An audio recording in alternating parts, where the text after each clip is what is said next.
There's a room you have never been inside. It is quiet now.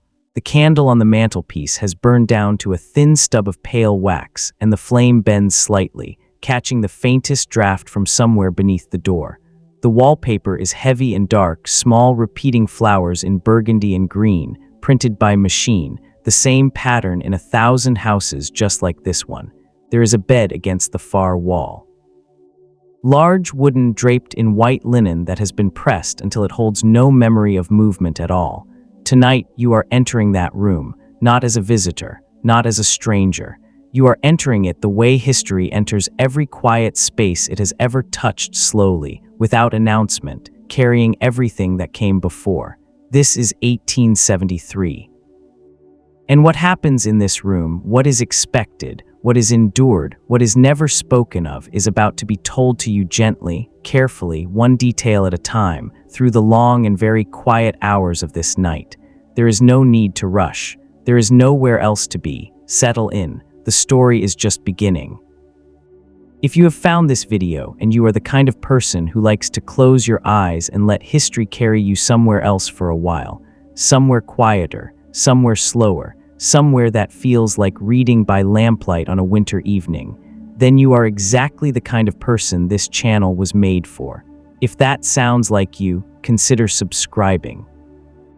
There are many more of these long, slow historical stories waiting for you here. Stories about ordinary lives in extraordinary times, told without hurry, told the way a good friend tells a story, sitting down, taking a breath, and starting at the very beginning.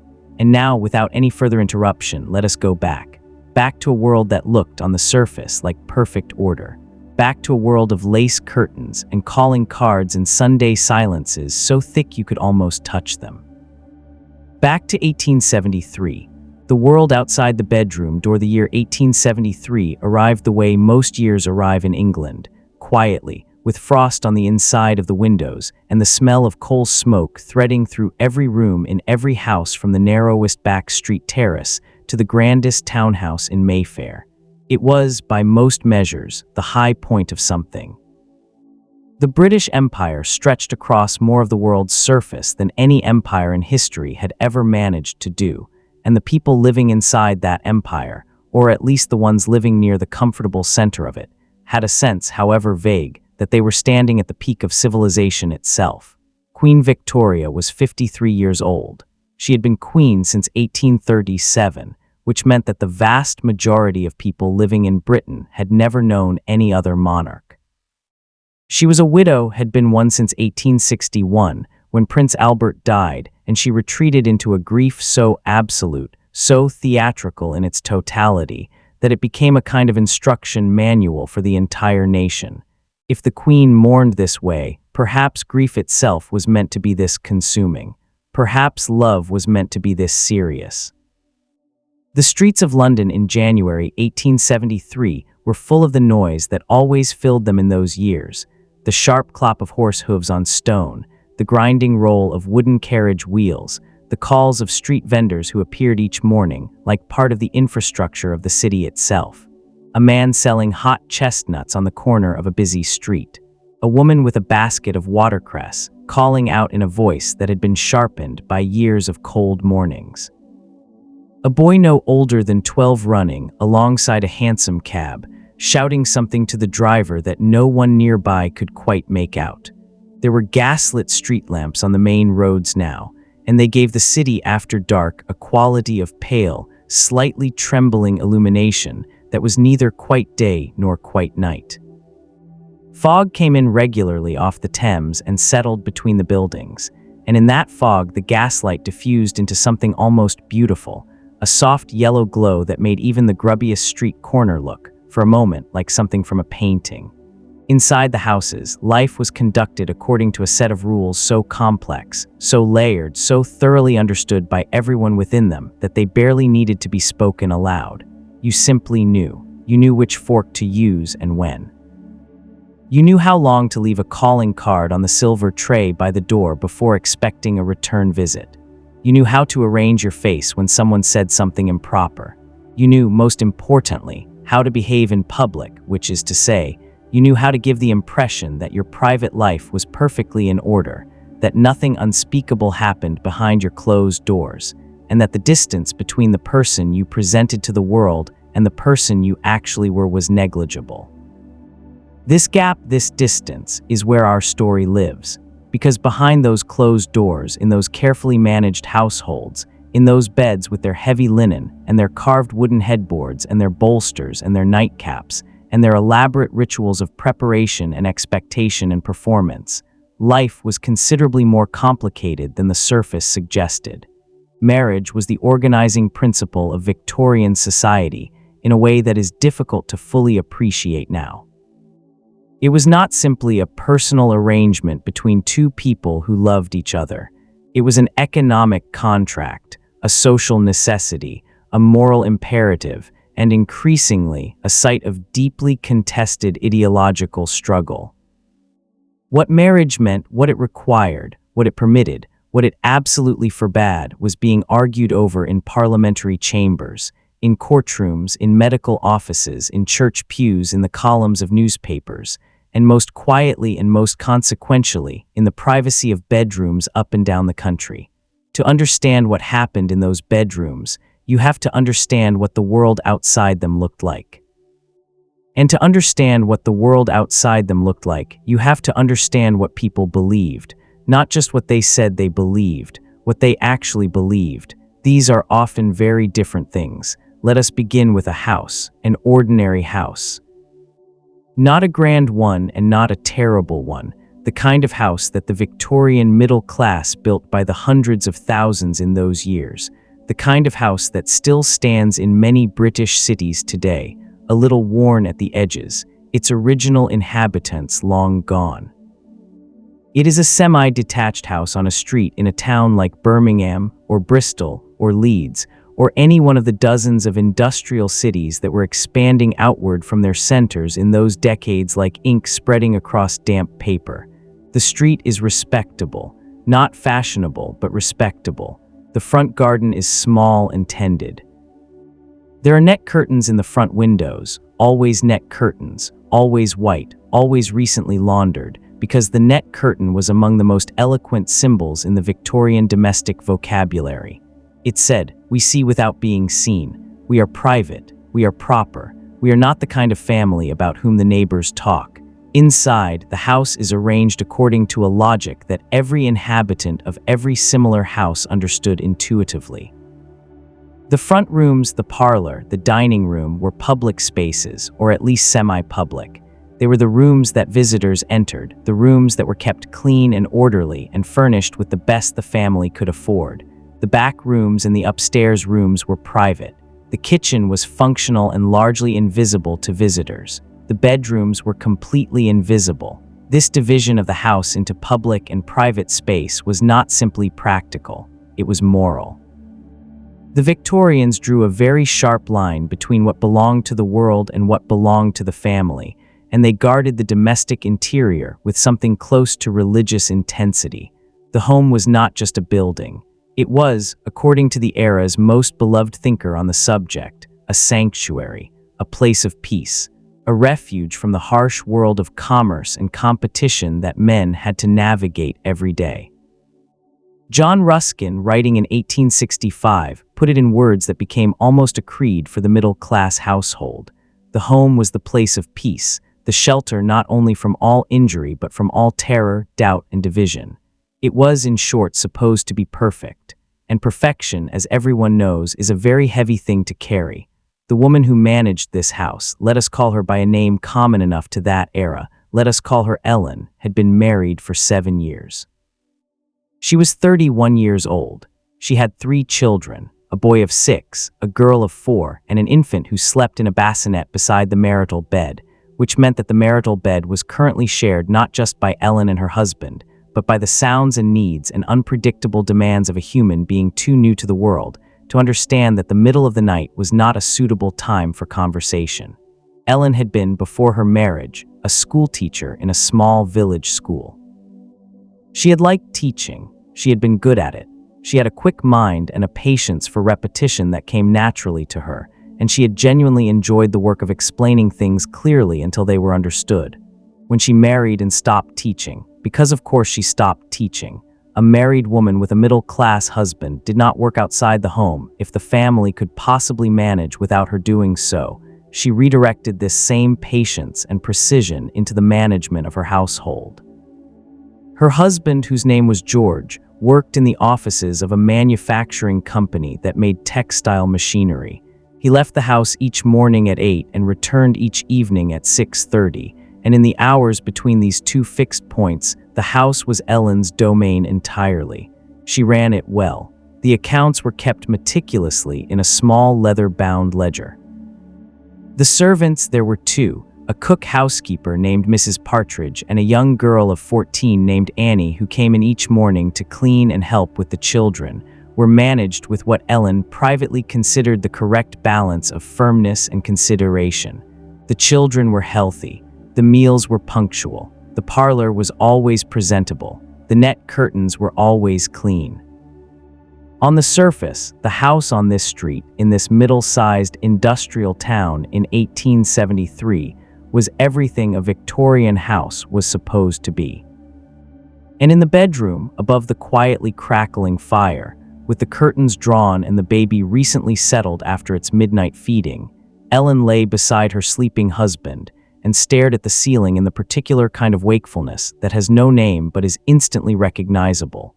The wakefulness that is not distress exactly, and is not happiness exactly, but is something in between, something that has no outlet because the person experiencing it has no language for it. No one to tell it to, and no map to explain where it is located on the terrain of her own interior life. This is where we begin, not with the grand public arguments about marriage law, though those will come, not with the medical theories and the legal frameworks and the religious doctrines, though those will come too. We begin here, in the dark, in the quiet, with a woman who is perfectly fine and perfectly not fine at exactly the same time. Because this is what the Victorian marriage bed actually was for most of the people who spent their lives in it. Not a site of romance, not a site of horror, something more complicated than either. A place where two people negotiated, silently and continuously, and usually without fully understanding what they were negotiating, the distance between what life was supposed to be and what it actually felt like to be living it. The fire in the grate has settled into a low, steady glow. The coals have burnt down to orange, and the warmth they give is even and dry and very slightly soporific. Outside, the wind moves through the street in long, slow gusts, rattling the sash windows in their frames, finding the gaps where the wood has shrunk slightly over the years, and sending thin threads of cold air into the room.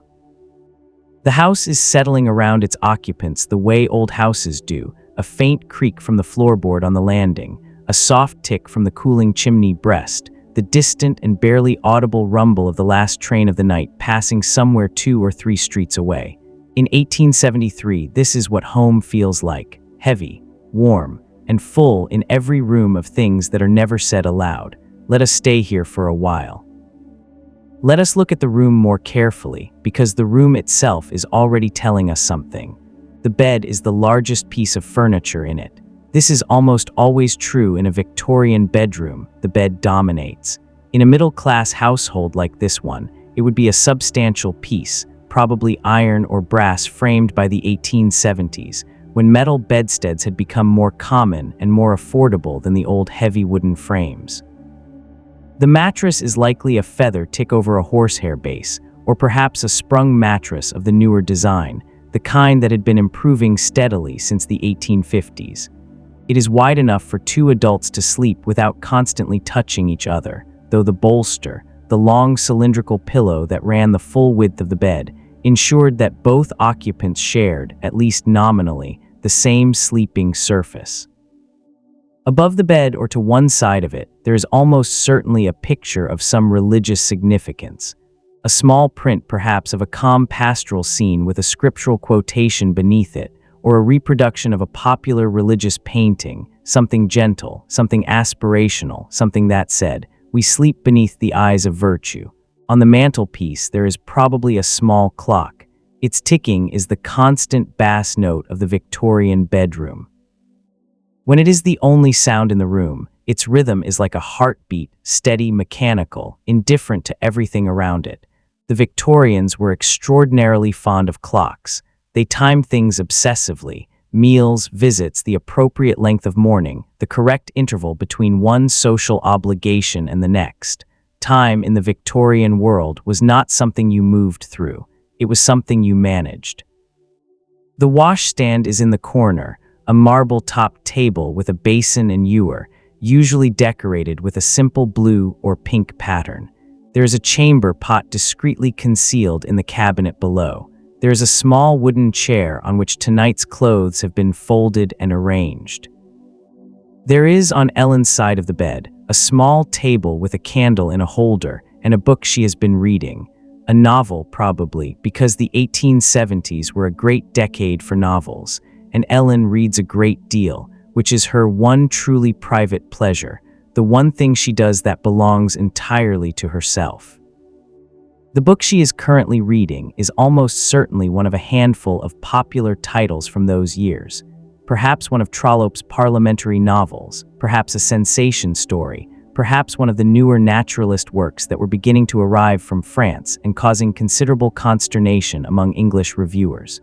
Whatever it is, she reads it by candlelight after George has fallen asleep, holding the book close to the flame, shielding the light with her body so that it does not wake him.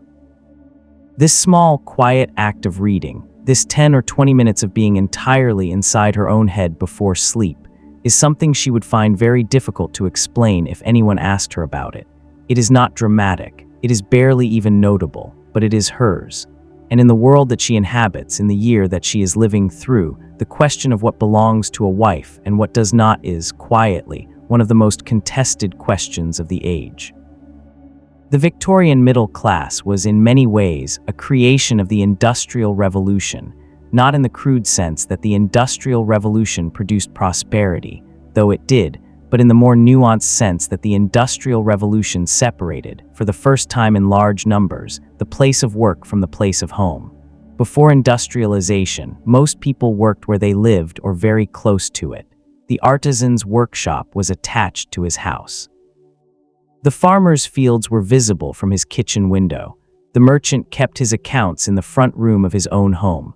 Work and domestic life were tangled together, continuous, impossible to fully separate. The industrial economy changed this. Men went to work in offices and factories that were sometimes miles from their homes.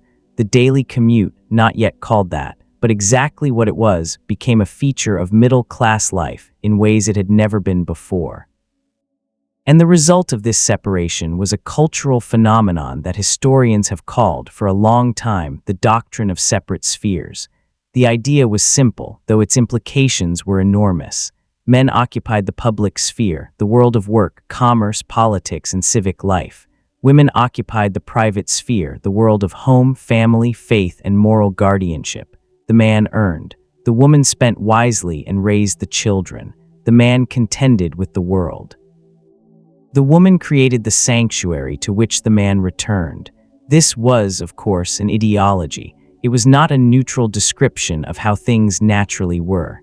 It was an argument, a set of claims about what men and women were for, what they were capable of, and what the proper order of society looked like. And like all ideologies, it was believed by some people passionately, ignored by others entirely, and navigated by most people in the complicated middle ground where most human beings actually live. But it shaped the Victorian marriage in profound and concrete ways. Because if the home was the woman's sphere, and the woman was the moral center of the home, then the woman bore an extraordinary weight of moral responsibility for everything that happened within those walls, including the bedroom. The Victorian ideology of femininity was built around a set of beliefs about the nature of women that, viewed from a distance of a century and a half, look extraordinary in their internal contradictions. Women were supposed to be pure, morally, sexually, spiritually pure, naturally inclined toward virtue, and naturally disinclined toward vice. This purity was what made them suitable guardians of the home and suitable moral educators of children. But this same purity also made women, in the logic of the age, essentially passive. If women had no strong sexual nature of their own, and many Victorian medical authorities argued with great confidence that they did not, then they were in the bedroom, essentially recipients. Whatever happened there happened to them, not with them. They endured, they submitted, they accommodated. The word that came up again and again in the documents of this era, in the medical texts and the marriage manuals and the legal proceedings and the private correspondence, was duty, a wife's marital duty. This phrase contained, in 3 short words, one of the most complex and contested arrangements in the entire history of human relationships, and it is the phrase around which our entire story turns. Let us look at it carefully. Let us not rush. The fire in the grate has burned a little lower. The clock on the mantelpiece has moved forward. Somewhere in the street outside, a late carriage passes, its wheels loud on the cobbles for a moment and then gone, swallowed by the silence that the Victorian night always reassembled around itself after any disturbance, patient and absolute. We are going to spend a long time in this world tonight. There is no hurry. The legal architecture of the marriage bed in 1873, a woman who married in England gave up, in the moment of saying her vows, something she could not get back. She gave up herself, not metaphorically, not spiritually, legally. The legal doctrine that governed this transaction was called coverture, and it had been the foundation of English matrimonial law for centuries. Under coverture, a married woman had no independent legal existence. She and her husband were, in the eyes of the law, a single person. And that single person was, for almost all legal purposes, the husband. A married woman could not own property in her own name. If she had money before her marriage, it became her husband's. If she earned money during her marriage, which, as we have seen, most middle-class women were not expected to do, but which many working-class women did, that too belonged to her husband. If she was left money in a will, her husband could claim it. If someone sued her, they were, in effect, suing her husband. If she wanted to sue someone, she needed her husband's permission. She could not sign contracts. She could not make a will without her husband's cooperation. She had no independent standing before the law. In practical terms, for many married women in comfortable circumstances, these legal realities were largely invisible. They did not think about property rights in their daily lives. They managed their households and raised their children, and the legal framework of their subordination was simply the water they swam in, so pervasive as to be imperceptible. But the legal situation had one consequence that was never invisible, that was present every day, every night in the most intimate possible way. A woman's body, after marriage, belonged to her husband. This was not a metaphor. It was not an exaggeration for rhetorical effect. It was the actual position of English law in 1873, as articulated by Sir Matthew Hale, a 17th-century Lord Chief Justice, in a formulation that was still being cited, still being treated as settled law, 200 years after he wrote it down. Hale's argument was simple. By marrying, a wife gave her consent to sexual intercourse with her husband, and this consent, once given in the marriage vows, could not be revoked. A husband could not, therefore, rape his wife. Not legally, not in any court in England. The crime of rape, as the law defined it in 1873, required a victim, and a wife, having given her permanent and irrevocable consent to her husband upon marriage, could not be a victim of rape by that husband. The husband, in other words, had a legal right of access to his wife's body, and she had no legal right to refuse him. This is perhaps the single most important fact in the history of the Victorian marriage bed. Everything else, the elaborate social codes, the medical theories, the religious doctrines, the domestic advice literature, the fashions in furniture and nightwear and bedroom arrangement, everything else happens in the shadow of this fact. A woman could not say no, not legally, not without consequences. What consequences specifically? Let us look at what happened when wives tried to refuse their husbands' conjugal demands, because some did. And what happened to them is illuminating in ways that go far beyond the individual cases. If a wife persistently refused her husband's sexual access, he had several legal avenues available to him. He could petition for a judicial separation or divorce on grounds of his wife's unreasonable behavior, including, specifically, the refusal of conjugal rights. The Divorce Act of 1857, which had for the first time made divorce accessible in a civil court rather than requiring a private act of parliament, had created a framework in which the refusal of conjugal rights was recognized as a form of marital misconduct. More immediately, and more commonly, a husband who felt his conjugal rights were being denied could simply take what he believed was legally his, and the law would not stop him. The phrase conjugal rights appears so frequently in Victorian legal documents, medical texts, and divorce proceedings that it becomes, after a while, almost numbing. It is always couched in the language of rights, which is the language of legitimate entitlement.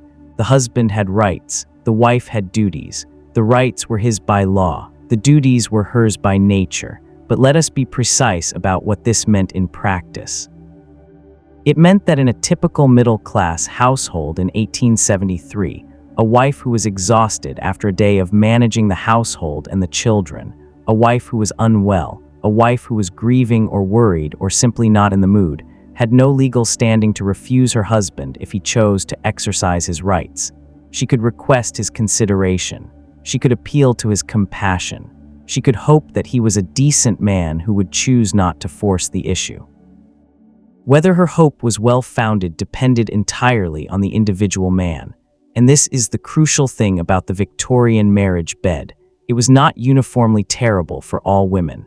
Many women had kind, considerate husbands who did not abuse their legal power, who treated their wives with genuine affection and genuine respect, who would have been horrified by the idea of forcing themselves on an unwilling partner.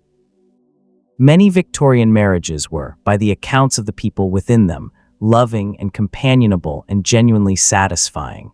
But the law created a situation in which a woman's experience of her marriage depended entirely on the goodness of the individual man she happened to have married.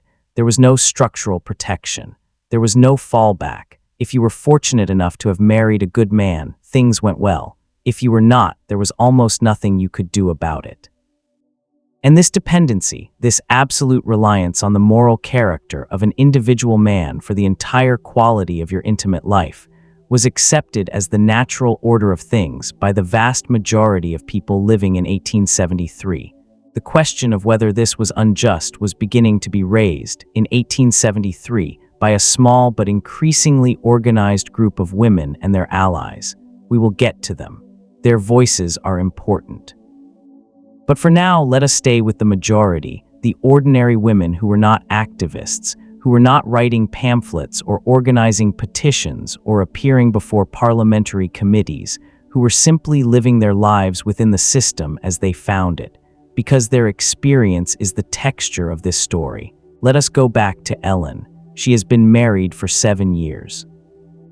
George is, by all the evidence available to us, and the evidence available is that no one in their social circle has commented on any misconduct, and that the marriage has, outwardly, proceeded with perfect orderliness, a reasonably decent man. He is not cruel. He does not drink excessively. He goes to church on Sundays and contributes to the parish magazine and plays with the children on Saturday afternoons and brings Ellen a small gift from time to time, a paper of pins, a length of ribbon, a jar of the particular preserved ginger she likes. He is a good husband by the standards of his time, perhaps even an unusually attentive one. But the bedroom is where all the ideologies and laws and social customs that we have been discussing resolve themselves into lived experience.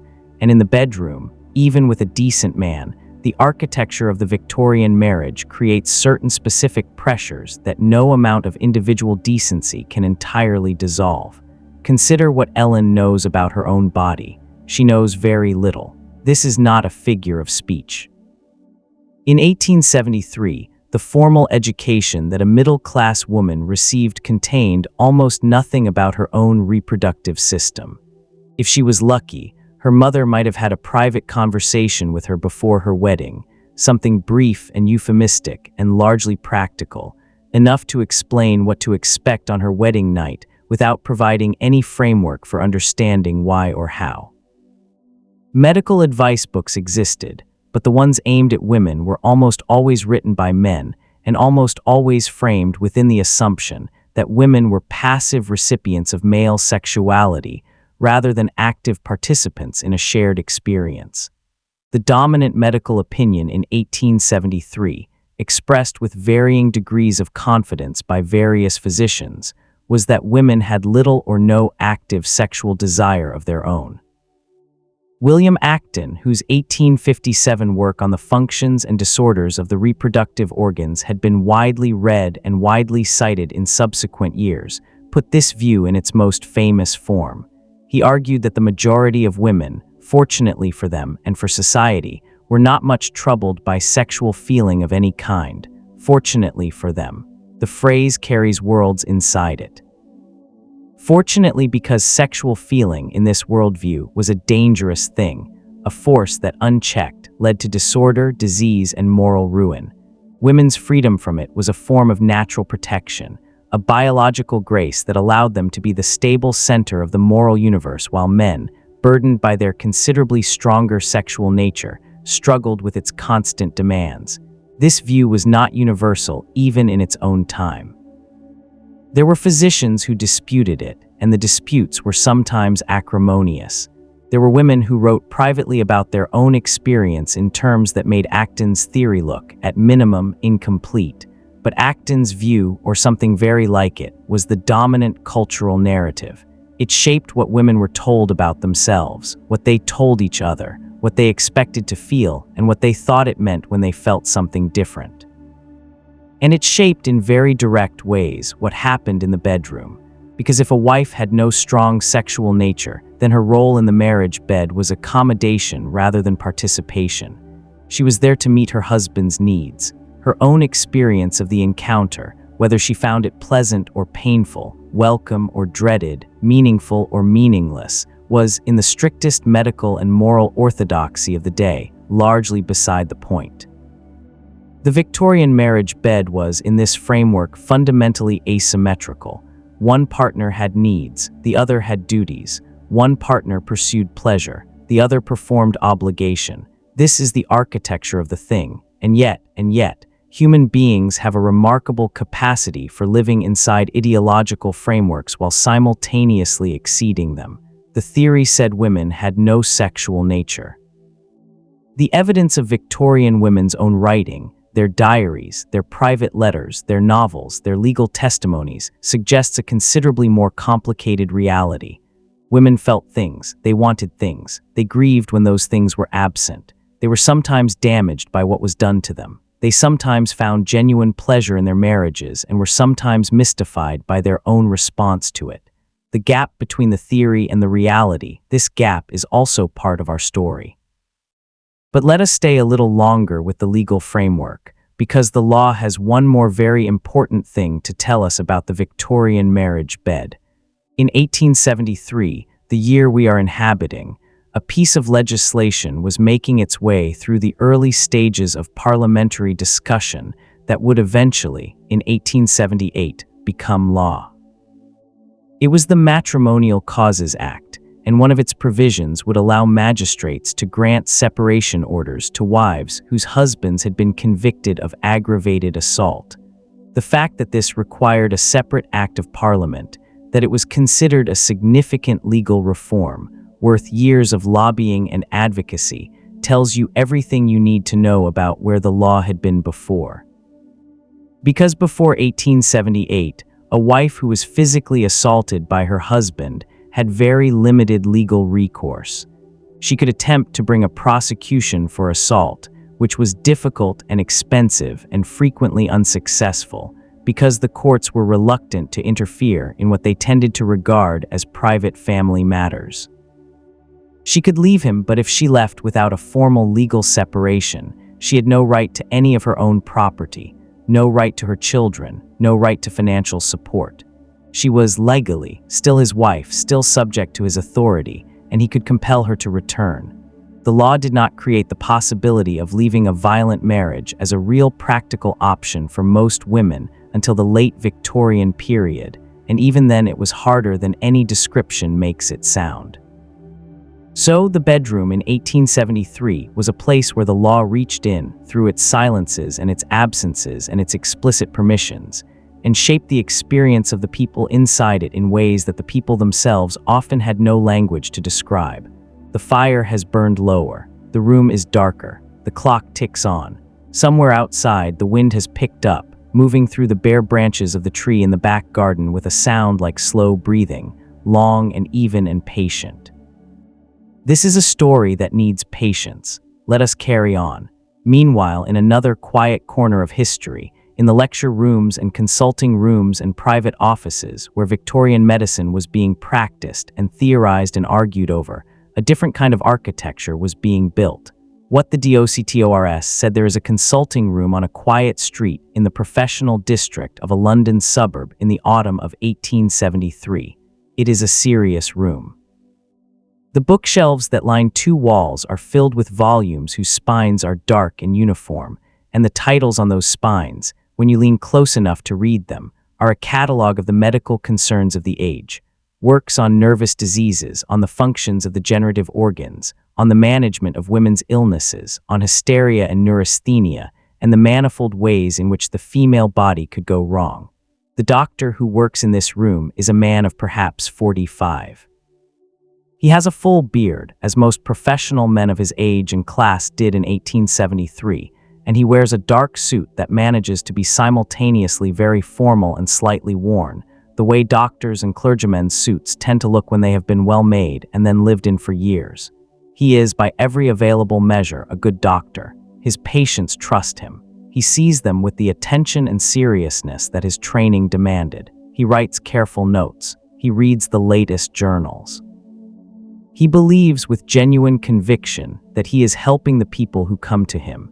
He is also, by the standards of our own time, operating within a conceptual framework so distorted by ideology and so contaminated by assumptions about gender that some of what he tells his female patients would today be recognized as harm dressed up as medicine. This is not a story about a bad man. It is a story about a bad system. And this distinction is important because the system was not maintained by bad men alone. It was maintained by good men who believed they were right, by women who had internalized its premises, by everyone who found it easier to accept the official story than to examine what was hidden beneath it. Victorian medicine's approach to female sexuality was the result of several converging forces. The first was the inheritance of centuries of medical tradition that had categorized the female body as fundamentally different from, and in most respects inferior to the male body. The ancient humoral theory, still influencing medical thought even in the 19th century, had positioned women as colder and moister than men, their bodies more susceptible to imbalance, their constitutions more delicate, their nervous systems more easily disturbed. Women were the weaker vessel, not just in the biblical sense, but in the physical, biological, neurological sense. The second was the application of evolutionary theory, which after Darwin's publications in the 1850s and 1860s began to permeate every field of intellectual life with remarkable speed. The Darwinian framework, or rather the social Darwinist framework that was rapidly constructed around it, offered a new scientific vocabulary for very old prejudices. Women were less evolved than men in the areas associated with reason, will, and intellectual capacity. Their biology was determined by and organized around the reproductive function. Their nervous systems were more closely tied to their uterine and ovarian systems than men's nervous systems were to their equivalent organs. A woman's mental life, in this framework, was essentially an expression of her reproductive biology. The third and most immediate for our purposes was the specific Victorian anxiety about sexual excess and its consequences. The Victorians were obsessed with the idea that sexual energy was a finite resource that could be depleted, and that its depletion had specific and serious physical and mental consequences. This idea appears under various names in the medical literature of the period, the most common formulation being that of the nervous force, a semi-hypothetical energy that was believed to be the source of all mental and physical vitality. Too much sexual activity drained the nervous force and left the individual depleted, weakened, prone to disease and intellectually impaired. This theory applied to men, and it produced a significant anxiety in Victorian medical culture about masturbation and about any form of sexual excess. But as applied to women, it produced something more specific and more curious. Because women were thought to have weaker constitutions and more sensitive nervous systems than men, they were considered especially vulnerable to the debilitating effects of sexual excess. A woman who had too much sex, or who experienced too much sexual feeling, was at risk of a condition that the Victorians lumped together under the capacious and endlessly expandable diagnosis of hysteria. Hysteria is a word that requires some careful handling because it has been so thoroughly discussed and so thoroughly debunked and so thoroughly reclaimed and re-debunked in subsequent decades that its original Victorian meaning can be hard to hold onto. In 1873, hysteria was a real diagnosis, applied with great frequency to women who presented with a bewildering variety of symptoms: fainting, convulsions, paralysis, numbness, emotional volatility, depression, anxiety, bizarre behavior, unusual appetites, and an almost infinite number of other presentations. The unifying theory behind all these symptoms was, at its most basic, the idea of the wandering uterus, a notion inherited from ancient medicine, and the more modern idea that the uterus and ovaries exerted a destabilizing influence on the female nervous system, making women susceptible to breakdowns of various kinds when those organs were disturbed by excessive stimulation, emotional upset, overwork, or inappropriate sexual experience. A hysterical woman was not, in the Victorian medical imagination, necessarily a sexually desperate woman.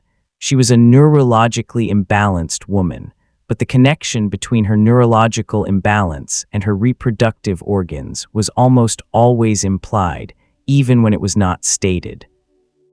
The treatment of hysteria covers an enormous amount of ground in Victorian medical history, and some of it has become notorious precisely because of what it says about the medical profession's understanding of female sexuality. The practice of manual stimulation of female patients to what was called hysterical paroxysm, in other words, the deliberate production of orgasm by a physician as a therapeutic intervention, is now one of the most discussed subjects in Victorian medical history, largely because of its extraordinary irony. The Victorians believed at the official level that respectable women had no sexual feelings. They simultaneously developed a medical practice in which the production of sexual response in female patients was considered a legitimate therapeutic technique. The fact that they did not categorize this practice as sexual, that they genuinely seem to have considered the hysterical paroxysm to be a purely neurological phenomenon, a therapeutic discharge of excess nervous energy rather than an orgasm in the modern sense, tells you something very profound about the gap between Victorian ideology and Victorian reality. But let us not get too far ahead of ourselves. Let us stay with what the doctor in his consulting room in 1873 actually told his female patients about their sexual lives. He told them generally that their health depended on finding the correct balance between sexual experience and abstinence. Too little sexual experience, specifically, the complete absence of marriage and its attendant physical consequences, was believed to be genuinely harmful to women's health. This belief had ancient roots, and it was still very much alive in 1873. The spinster was not just a figure of social failure, she was a figure of medical risk. Women who did not marry were, in the medical literature of the period, more susceptible to certain nervous and uterine diseases than women who did. The uterus required, in some vague but confidently asserted sense, the experience of fulfillment. Too much sexual experience, on the other hand, was equally dangerous. A woman who was subjected to her husband's conjugal demands too frequently was at risk of nervous exhaustion, uterine inflammation, premature aging, and a general deterioration of health. The correct amount, this was where the advice became both specific and very hard to follow, because the correct amount was always defined relative to the needs of the husband rather than the experience of the wife. A good wife accommodated her husband's needs. But a good husband moderated his needs out of consideration for his wife's delicate constitution. The management of sexual frequency within marriage was, according to the medical and domestic advice literature of the period, a joint project requiring mutual consideration and good judgment. In practice, of course, since the husband's needs were the organizing principle and the wife's role was accommodation, the burden of this management fell heavily on the wife to find gentle ways of moderating her husband's demands without provoking resentment or marital discord. The marriage manuals that were published in some numbers in this period, cautious, euphemistic, perpetually hedged with qualifications and circumlocutions, offer a remarkable window into this negotiation. Their language is worth paying attention to. Consider the kind of advice that appeared in popular health and marriage guides of the 1870s. Women were advised to cultivate their husband's affections through attention, tenderness, and domestic virtue, so that the husband would feel no need to make unreasonable demands. They were advised to communicate their health concerns to their husbands gently and without creating undue alarm, so that the husband would naturally adjust his expectations. They were advised, in the careful language of the period, to remember that true marital happiness depended on mutual consideration, and that a wise wife understood her own constitution well enough to guide the management of domestic intimacy toward outcomes conducive to the health of both parties. Read this carefully, and what you see is a situation in which the wife has no right of refusal, but is advised to develop strategies of gentle management, a soft influence on a man who holds all the formal power. This was, in the domestic ideology of the period, described as feminine wisdom. The ability to manage a man without appearing to do so was held up as one of the great feminine virtues, a skill to be cultivated and admired. It is also a perfectly accurate description of the kind of maneuvering that becomes necessary when you have no legal protection. The consulting room is quiet. Outside its window, the street continues its ordinary business.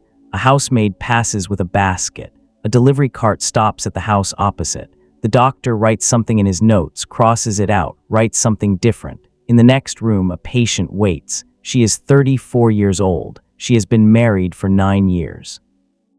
She has had 5 pregnancies, 4 resulting in live births, 1 in a stillbirth at 7 months that she has never fully recovered from and suspects she never will.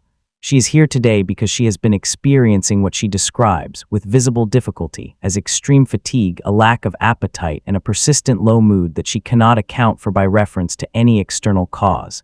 She does not tell the doctor everything, not nearly everything. What she tells him is true as far as it goes. She is tired, she has no appetite, her mood is low. What she does not tell him, what she has no language to tell him, and no certainty that he would understand if she did, is that she dreads the nights. That she has developed an elaborate series of small strategies for extending the time before she comes to bed, timing her domestic tasks to ensure that by the time she arrives in the bedroom, her husband is already asleep. That when these strategies fail, she lies very still in the dark, and thinks about something entirely different and waits for it to be over. She does not tell him this because she has no framework in which to present it as a problem. The framework she has, the only framework available to her, is the framework of duty and accommodation that tells her that what she is doing is normal and right, and what any wife does. Her fatigue and her low mood in this framework are signs of a bodily imbalance that requires treatment. They are not signs of a life that has become, in its most intimate aspects, a form of quiet, ongoing endurance. The doctor listens carefully. He takes her pulse. He asks her to describe her symptoms more precisely. He prescribes a tonic, one of the proprietary preparations that were enormously popular in this period, typically containing iron or quinine, or, in some formulations, small amounts of alcohol, all of which might produce a temporary improvement in energy and mood. He advises her to take more fresh air and moderate exercise. He tells her that married women of her age with her family responsibilities are particularly susceptible to nervous exhaustion and that she must take better care of herself. He is kind, he is attentive, he is doing his best, and he has missed almost entirely what is actually wrong. Let us sit with this for a moment because it is important not to move past it too quickly. The doctor is not a villain in this story. He is a product of his time, operating within the intellectual frameworks his education gave him, doing what those frameworks told him was appropriate care.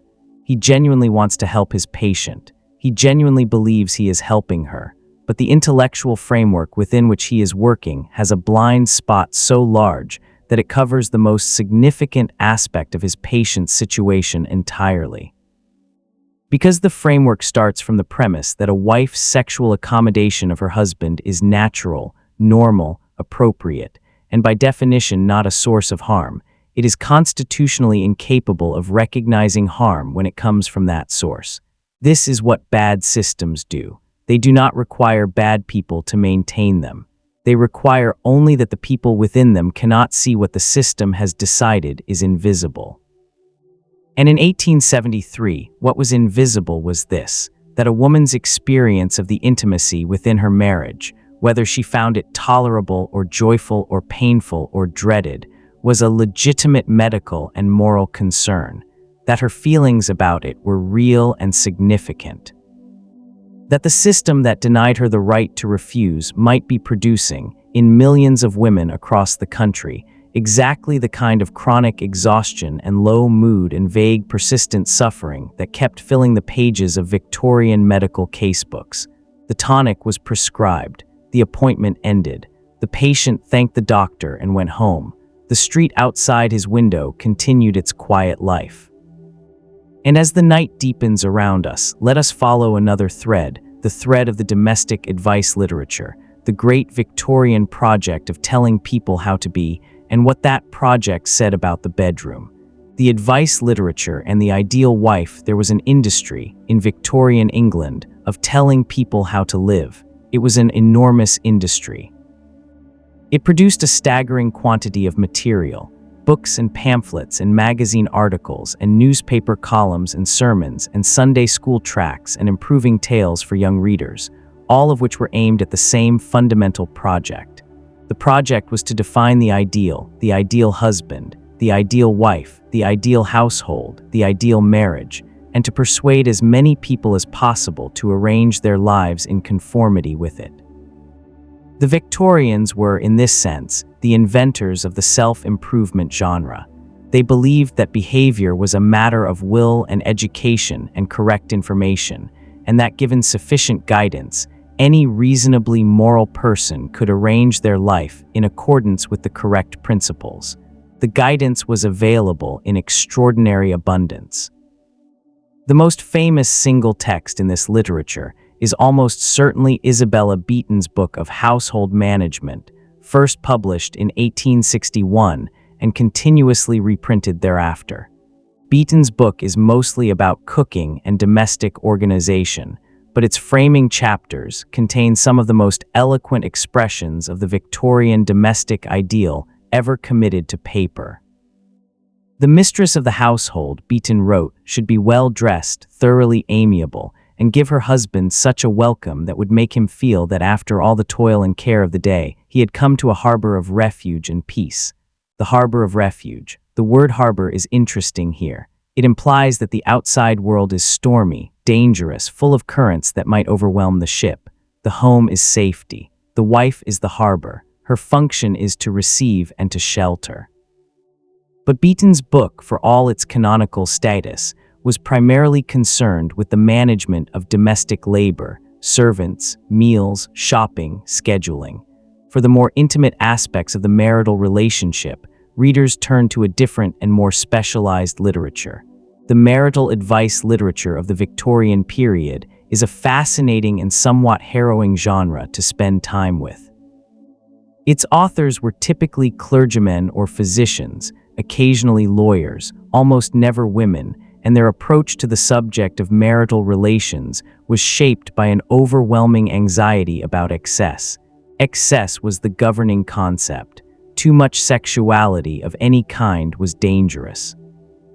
The advice was almost universally aimed at moderation, at the management of natural impulses, at the cultivation of what the writers called a higher form of marital affection, a form of love that was spiritual and companionate and only incidentally physical.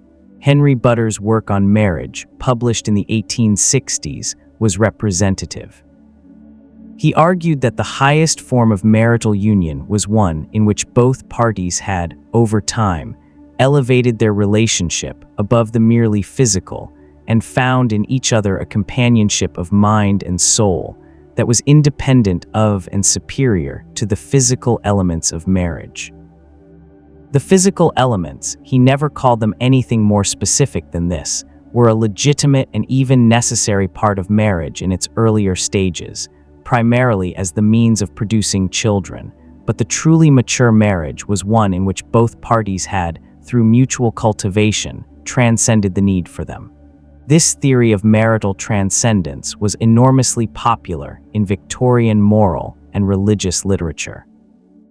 It offered a flattering narrative that your marriage was progressing, that you and your spouse were becoming better people, that the occasional awkwardness or unpleasantness of the physical side of marriage was a phase that would be left behind as you ascended toward a higher plane of companionate love. It also, of course, served as a convenient justification for whatever the actual situation in any individual bedroom happened to be. If sex was less important than spiritual companionship, then its absence was not a loss. If physical desire was a lower impulse that enlightened people transcended, then a wife who felt none was simply more evolved. If the highest form of marriage was a friendship between two souls, then the question of whether those two souls found each other's bodies attractive or repellent or indifferent was, in the grand scheme of things, relatively minor.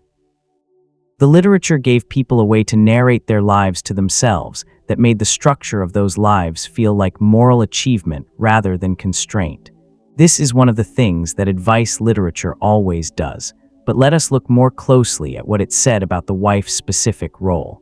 The ideal Victorian wife, as described in the domestic advice and moral guidance literature of the 1870s, was a being of considerable complexity. She was supposed to be, simultaneously, several things that are in tension with each other. She was supposed to be pure. Purity was the foundation of everything. The pure woman was the woman who was untouched by the world's corrupting influences, who maintained her moral integrity in the face of everything that might compromise it. Purity in the Victorian sense had a specifically sexual dimension. It meant the absence of sexual experience before marriage, and after marriage, the absence of any sexual desire that was not specifically directed at producing children and fulfilling the husband's needs. She was supposed to be submissive, not passive. The Victorians were very clear that they did not want a wife who was simply a non-entity, a hollow domestic robot. They wanted a wife who had genuine character, genuine virtue, genuine warmth. But this character, this virtue, this warmth was supposed to express itself in ways that operated within and strengthened the structure of wifely submission rather than challenging it. The ideal wife was someone who chose to defer to her husband because she understood that his authority was right and proper, not someone who deferred because she was too weak to do anything else. She was supposed to be cheerful. This is one of the most constant refrains in the domestic advice literature, and it is worth pausing on because it reveals something important about the emotional labor that the Victorian marriage expected of women. The wife was supposed to manage her own emotional state in such a way that the home was always a pleasant place for the husband to return to. Her own anxieties, her own griefs, her own dissatisfactions were to be managed internally, processed privately, and not allowed to contaminate the domestic atmosphere. The husband came home tired from his work in the world. He needed to find rest, peace, and cheerfulness.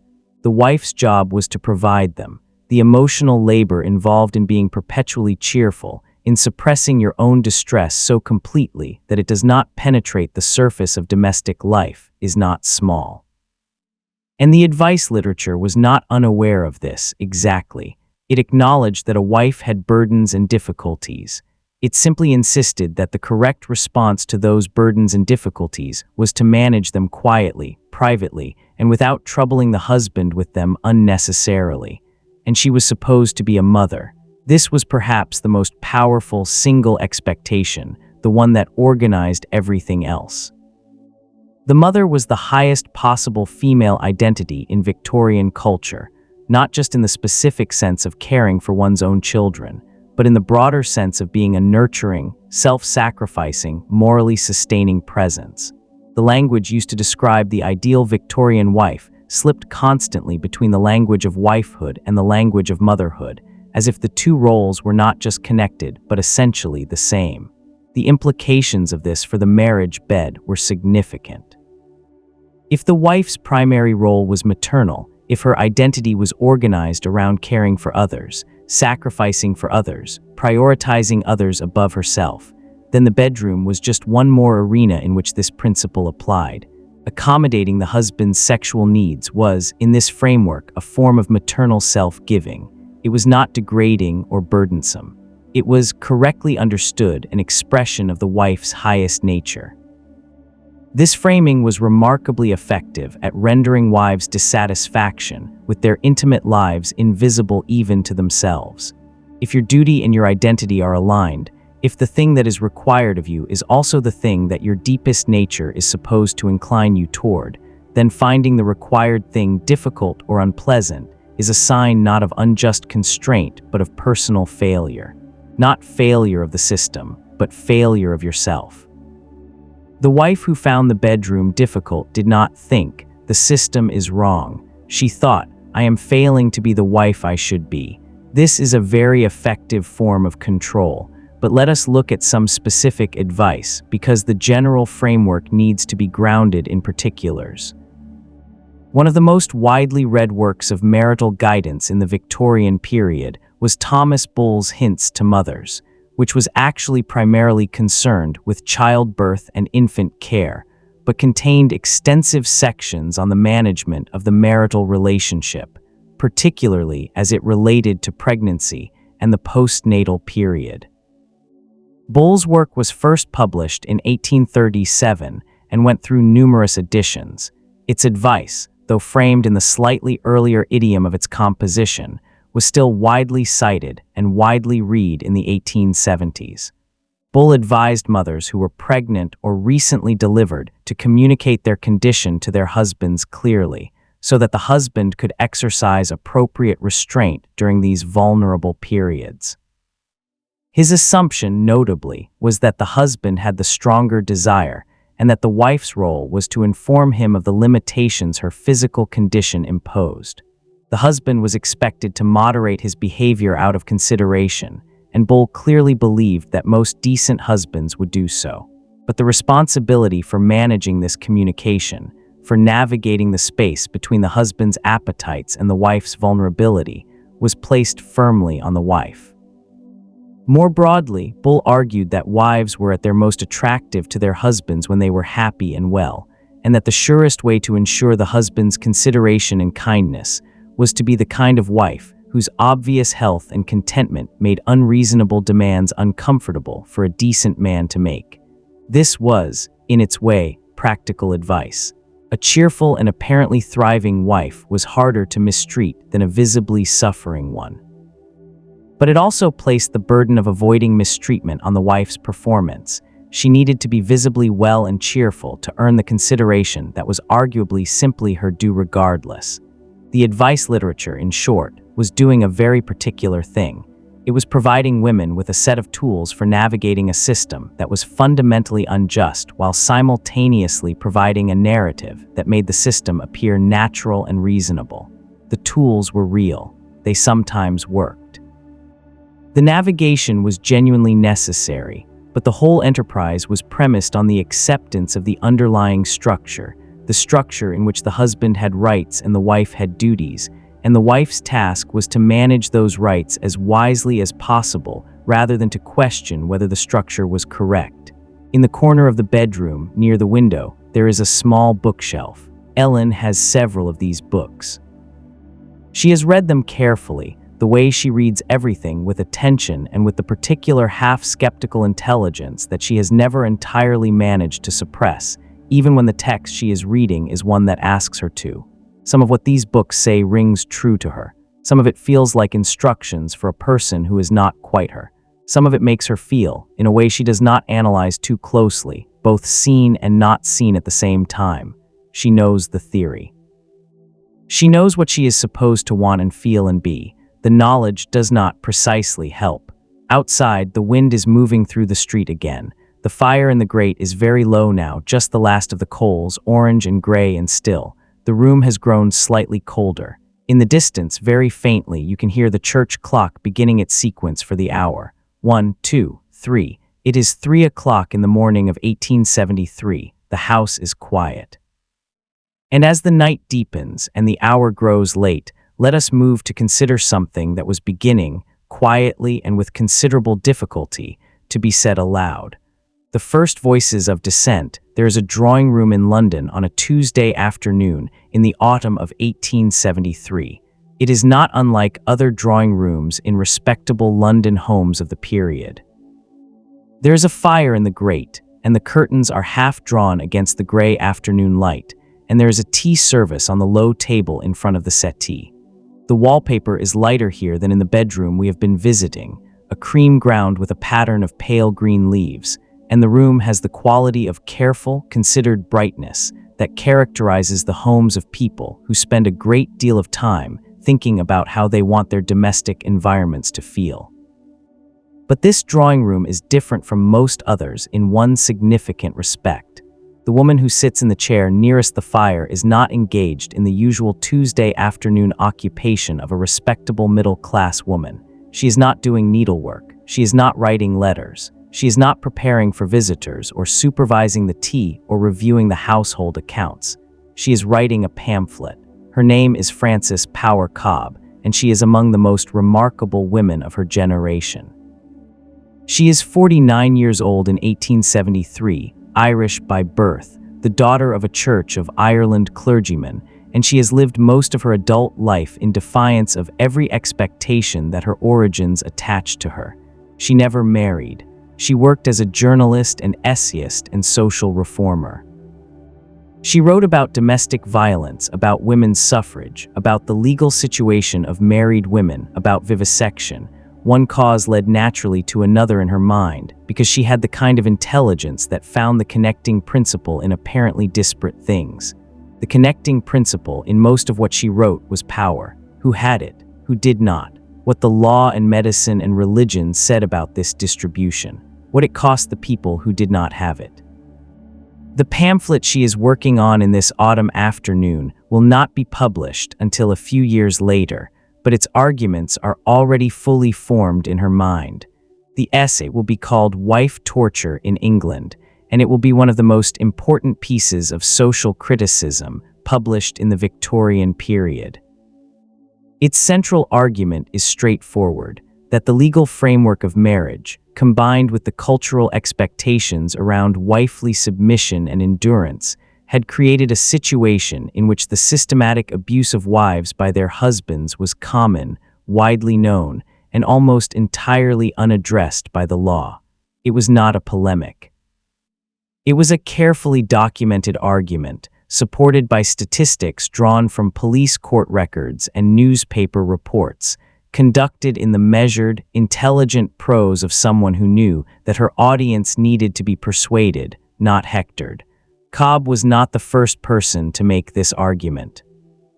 The campaign for reform of married women's legal status, the campaign that had produced the Married Women's Property Act of 1870 and was still actively pushing for further reform, had been making versions of it for decades.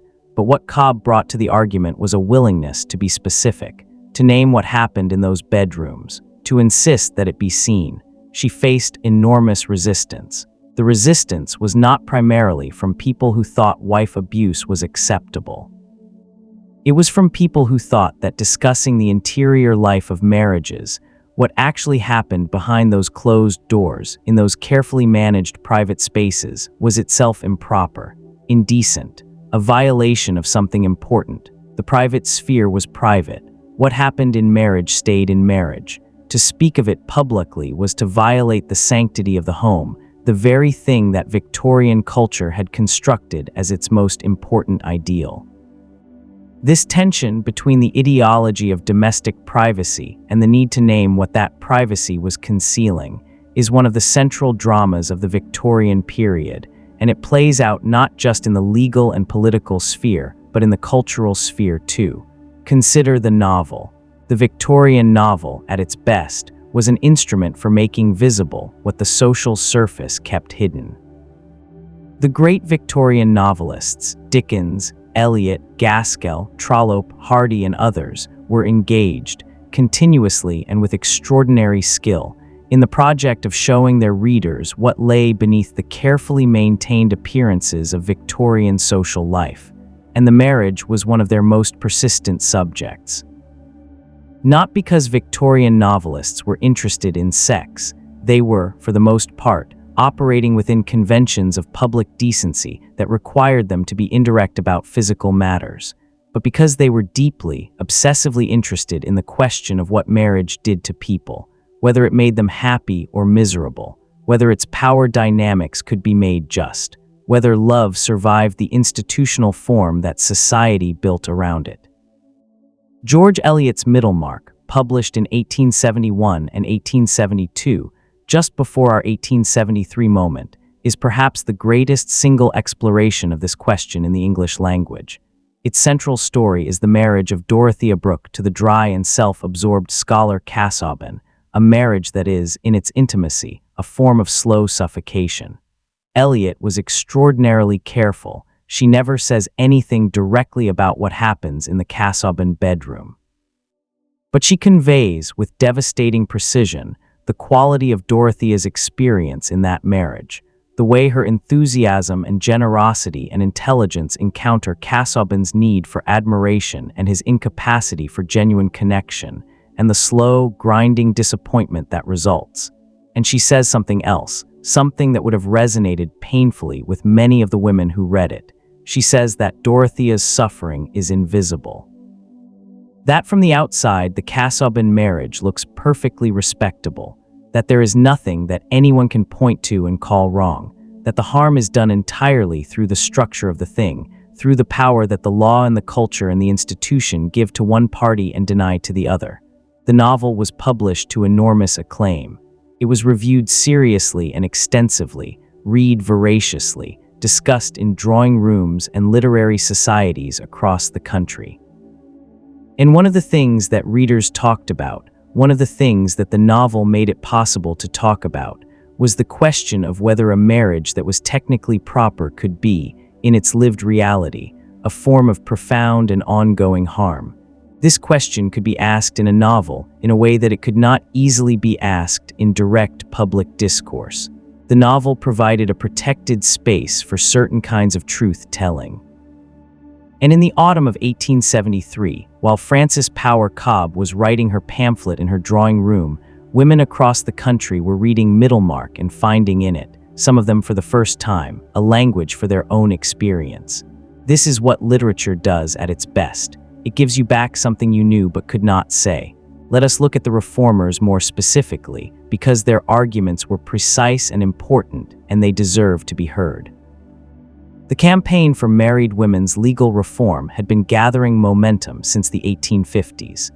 Its first major legislative victory was the Married Women's Property Act of 1870, which established for the first time in English law that a married woman had the right to retain as her own property the wages she earned after marriage and money that she inherited or was given. It was a limited reform. It did not abolish coverture. It did not give women equal property rights. The money that a woman had possessed before her marriage still automatically became her husband's. The reform applied only to earnings and inheritances received after the marriage, and even these were subject to various limitations. But it was a beginning, and the fact that it was possible at all, that Parliament had agreed, for the first time, that a married woman had some property rights independent of her husband, suggested that the principle of coverture was not as immovable as it had seemed. The reformers were pressing forward. By 1873, petitions were already being organized for more comprehensive reform, petitions that would eventually contribute to the much more substantial Married Women's Property Act of 1882. In the meantime, the campaign was also concerned with the violence question. The evidence that Cobb and others were gathering was not abstract.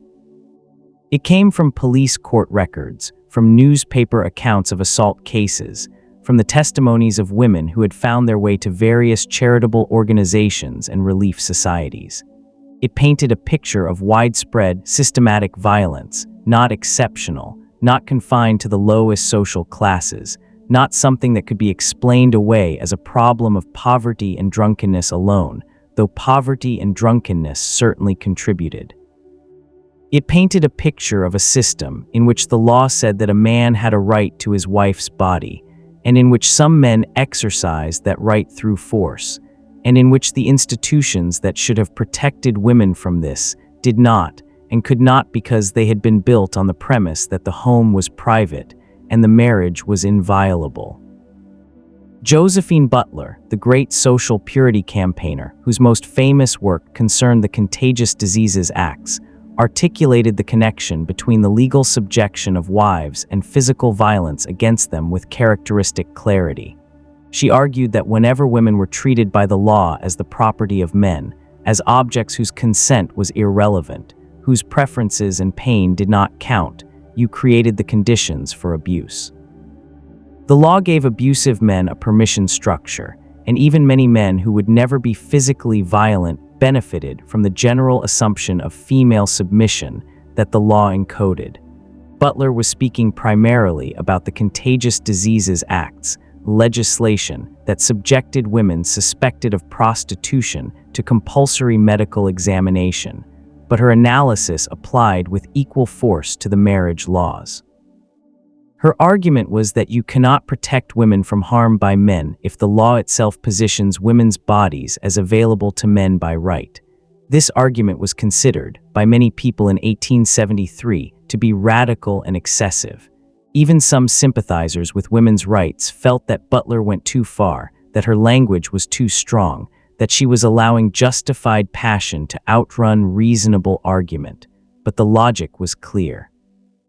And in the 50 years following 1873, the accumulation of legal reforms, medical revisions, and shifting cultural expectations would gradually, incompletely, and with great difficulty bear that logic out. The drawing room in London is warm, the fire is steady, the tea has been poured and drunk, and the cups sit empty.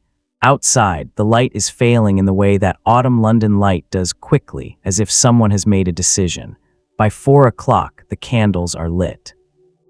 Cobb is still writing. Her handwriting is clear and regular, the handwriting of someone who thinks in orderly sentences. She pauses sometimes and looks out of the window at the street, where the lamplighter has just been, and the new gas flame wobbles slightly in the wind before settling into its characteristic pale steadiness. She picks up her pen.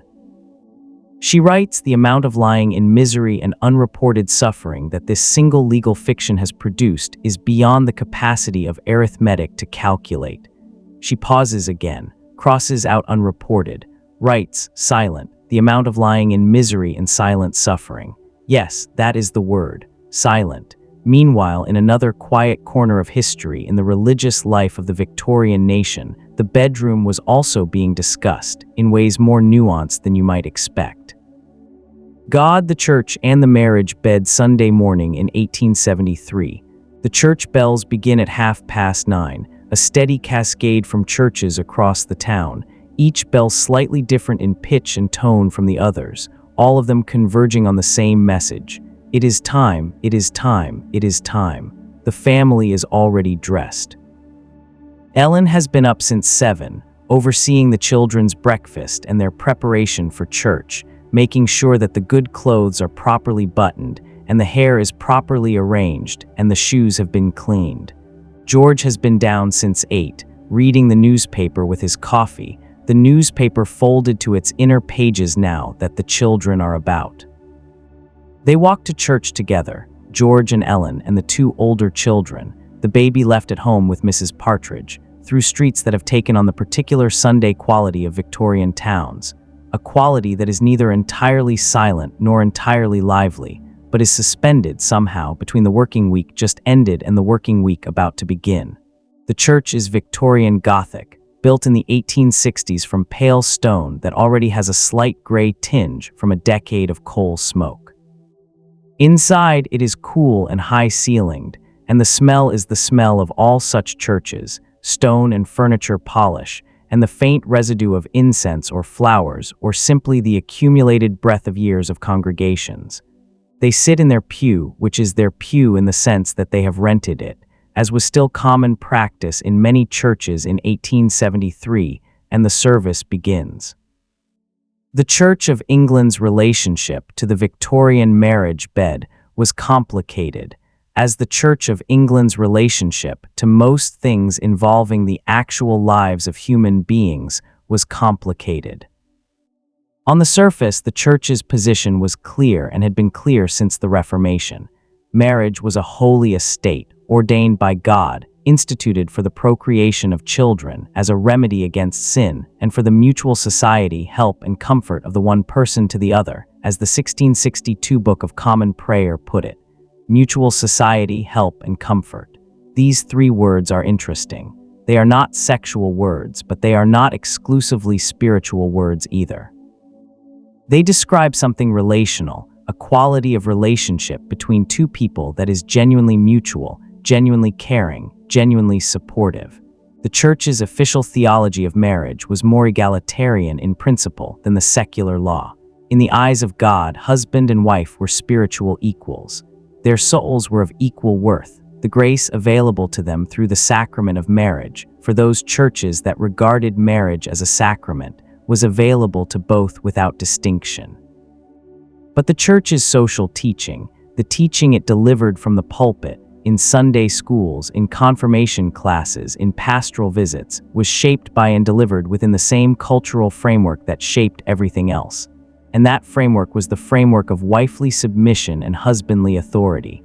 The scriptural texts most often cited were familiar. Wives, submit to your own husbands as to the Lord, for the husband is the head of the wife, as Christ is the head of the church.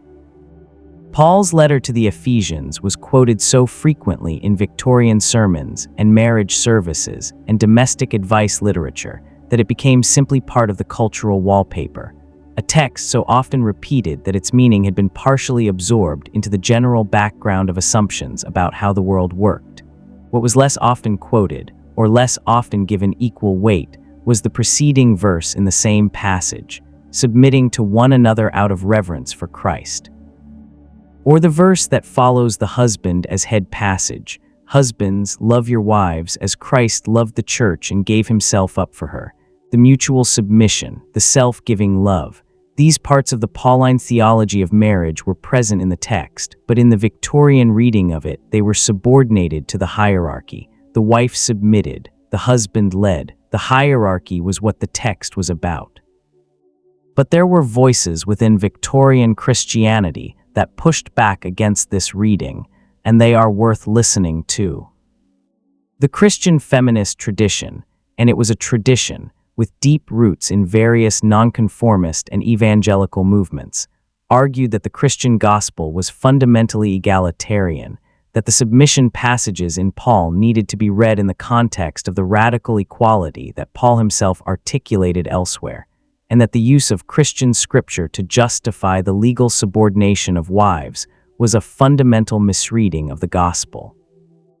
These arguments were made in the 1870s in the journals of various nonconformist denominations, in the writings of women who were pushing for access to ministry and lay leadership in their churches, and in the theology that underpinned the broader women's rights movement. Josephine Butler, again, was a central figure here. Her feminism was explicitly and deeply Christian, and she argued that it was precisely the Christian insistence on the equal worth and dignity of every human soul that demanded the reform of laws that treated women as their husbands' property. The evangelical wing of the women's rights movement occupied an interesting position in the Victorian religious landscape. It was, in some ways, deeply conservative.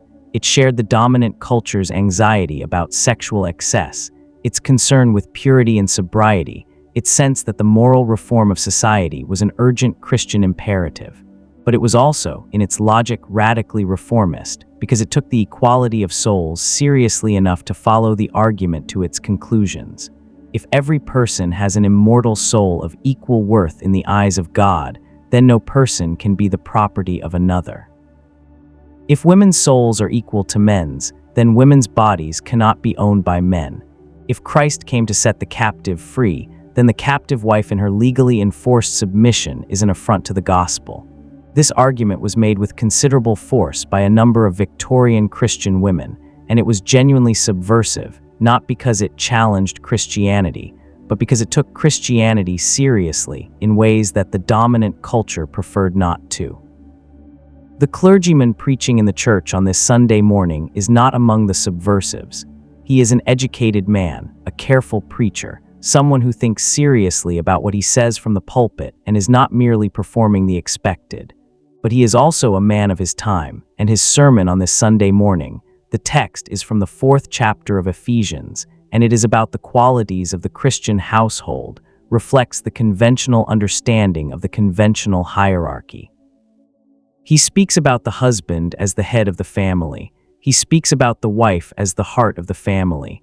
He uses this contrast, head and heart, reason and feeling, public authority and private influence, with the ease of someone deploying a well-worn and generally accepted analogy.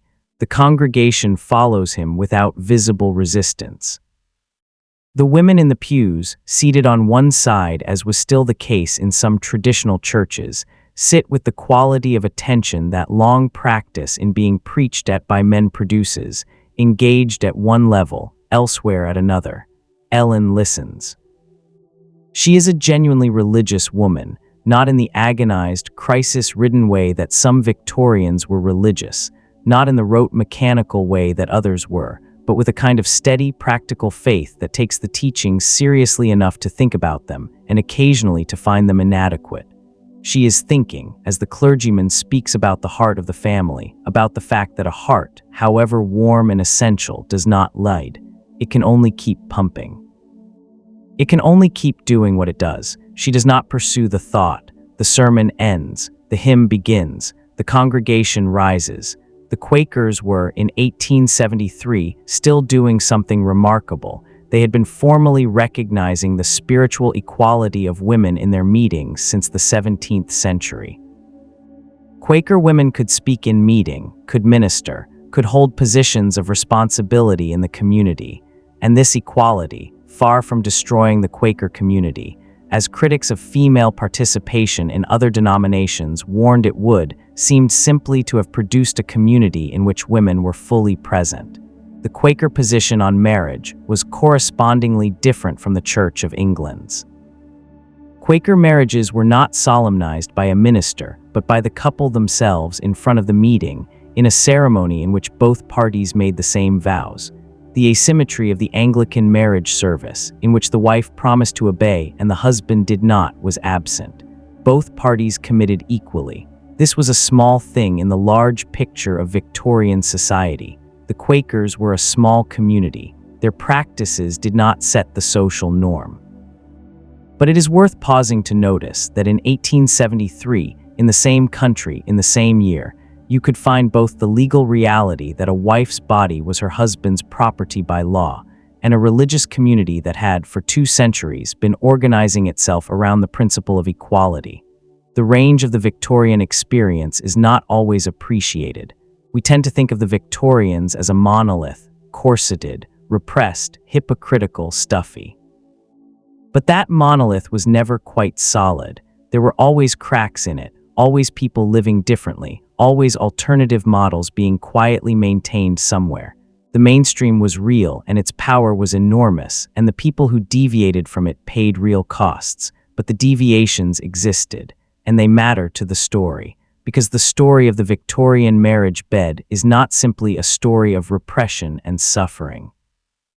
It is also a story of negotiation and variation, and individual human ingenuity working within and around, and sometimes against the structures that contained it. Let us hold both of these things at once. The structure was real. The individual human variation was also real. The church bells have faded now. The congregation has dispersed into the Sunday afternoon, which has its own rhythms and qualities in this period, longer, quieter, organized around the dinner table and the sitting room and the slow, heavy afternoon that follows the roast. The town is settling into its Sunday silence. And as the night deepens further, let us move to a different room entirely, to the servants' quarters, to the working-class bedroom, to all the spaces where the marriage bed had a different texture from the one we have been describing. Class and the marriage bed, there is a street that runs behind the street where Ellen and George live. It is in some essential sense the same street, the same town, the same year, the same gray winter light, but it is also completely different. The houses here are terraced rather than semi-detached. They are smaller, with no front garden and a narrow backyard containing a privy, a coal store, and in the summer, a washing line. The front door opens directly onto the pavement. There are no net curtains, not because the inhabitants are less respectable, but because the net curtain, like so many things, costs money. Inside, in the front downstairs room that serves simultaneously as parlor and kitchen and family gathering space, a woman named Alice is getting the breakfast while her husband William gets ready for work. William is a coal merchant's drayman. He drives one of the horses that haul the coal delivery cart through the streets each morning. He leaves the house at 6. Alice is 26 years old. She has 2 children and is pregnant with the third. The experience of marriage at this level of society is both similar to and entirely different from the experience in Ellen's house on the respectable street nearby. Similar in some fundamental ways, Alice is subject to the same laws as Ellen. Her husband has the same legal rights over her body. The same Victorian ideology of femininity and wifehood shapes what is expected of her. The church that she attends, a Methodist chapel in her case, preaches the same general message about wifely submission and marital duty, expressed in the somewhat different idiom of nonconformist preaching, but different in almost everything else. The most fundamental difference is privacy. In Ellen's household, the bedroom is private. The children sleep in the nursery. The servants sleep on the top floor or in the attic. The marital bedroom is a genuinely separate space. In Alice's house, this is not the case. The 2 children sleep in the same room as their parents, in the same bed, quite possibly, depending on the time of year and the available space.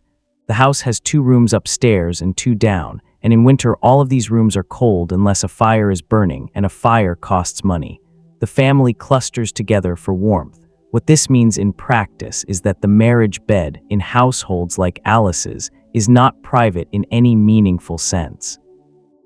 It is a shared space, negotiated continuously with the presence of children, with the practical demands of an overcrowded life, with the rhythms of work that are both more physically demanding and less regular than the respectable middle-class husband's office hours.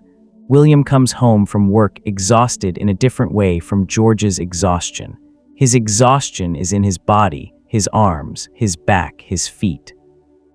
The physical labor of the workday leaves him depleted in ways that have direct implications for the marriage bed, but those implications are complex. Sometimes exhaustion means he falls asleep immediately. Sometimes exhaustion combined with a pint or 2 at the pub on the way home means he comes home with the particular quality of lowered inhibition and lowered consideration that alcohol can produce.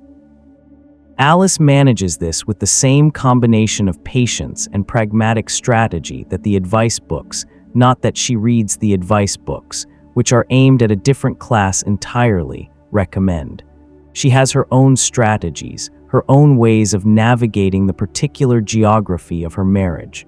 They are not the strategies of an educated woman who has access to a library of domestic guidance.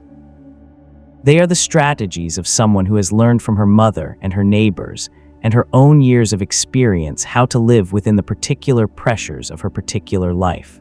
The reformers who were, in 1873, beginning to document the systematic abuse of wives and to push for legal reform were, for the most part, middle-class women writing about working-class women's experiences. This is not an unmixed blessing. The way in which middle-class reformers understood and represented working-class women's lives was shaped by assumptions and blind spots that we need to acknowledge. Frances Power Cobbe, writing about wife torture, drew her evidence primarily from working-class communities, specifically from the areas of London and other industrial cities where the police court records showed the highest rates of assault. She was not wrong that these rates were alarming and that they pointed to a real and widespread problem.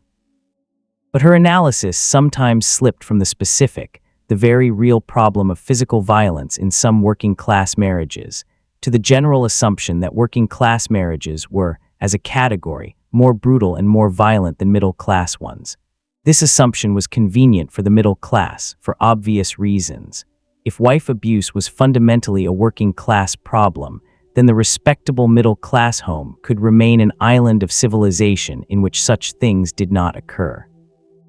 The net curtain was white, the parlor was clean, the problem was elsewhere, but the problem was not elsewhere. The middle-class home was not exempt from the dynamics that produced abuse. It was simply better at concealing them. The privacy that middle-class women were supposed to protect was exactly the same privacy that middle-class abusers hid behind. The working-class neighborhood had, paradoxically, some advantages in this respect. The closeness of the houses, the thin walls, the shared courts and yards and privy blocks meant that what happened inside a house was less private than in the detached or semi-detached suburban villa. Neighbors heard things. Women shared information with each other that middle-class women rarely shared. The networks of mutual support that existed in close working-class communities, the informal systems of advice and assistance and solidarity that operated between women who were neighbors and kin, provided a kind of social resource that the more isolated middle-class wife often did not have. Not a complete protection, not a substitute for legal rights, but something. Alice has her mother 3 streets away, and her mother's neighbor Mrs. Hartley, who has been married for 30 years and seems to know something useful about everything, and her own sister in the next street, and the group of women who do their washing at the same time on Monday mornings at the communal tap in the yard. This network of women's knowledge and support is not visible in the official documents of the Victorian period. It does not appear in parliamentary proceedings or medical textbooks or domestic advice literature, but it existed, and it mattered. One of the things that circulated in this network was practical information about pregnancy and its management.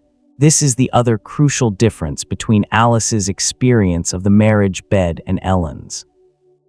Both women are subject to the same risk of pregnancy. Both women live in a world where effective contraception is largely unavailable, socially unspeakable, and morally condemned. Both women's fertility is, in the official ideology of the age, entirely in God's hands, but the practical reality is considerably more varied than this official position suggests. Knowledge of various methods of limiting pregnancy, from timing and abstinence to the use of physical barriers to herbal preparations of various kinds, circulated among women, particularly working-class women, through precisely the kind of informal female networks that Alice is embedded in. This knowledge was not advertised, not written down in accessible form, not taught or sanctioned by any official institution, but it existed and it was shared. The historian Angus MacLaren and others who have studied Victorian birth rates have noted the statistical evidence that fertility within marriage was, in fact, declining across the Victorian period, suggesting that some form of birth control, however informal and unreliable, was being practiced by a significant proportion of married couples. The means by which this was happening, in the absence of safe and effective contraception, included a range of practices that were never discussed openly, but were clearly occurring. The legal and social obstacles to discussing birth control in 1873 were formidable.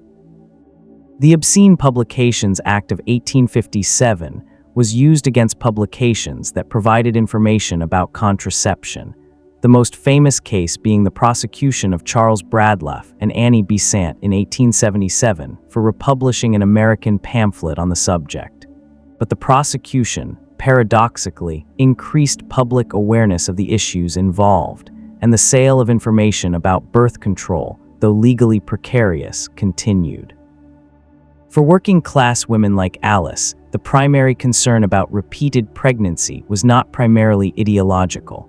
It was practical. Each additional child was an additional mouth. Each pregnancy was a period of increased vulnerability and reduced capacity for the heavy physical labor that most working-class women's domestic work involved. The mortality risk of childbirth, though declining in this period, was still real and known. Women died in childbirth. Women saw their friends and sisters die in childbirth. The fear of this was rational, and the connection between sexual activity and pregnancy, a connection that seems blindingly obvious but that was, for much of human history, not understood in its precise physiological mechanism, was understood clearly enough in practice, even if the exact biology was not. Having sex led to pregnancy. Limiting sex was one way of limiting pregnancy.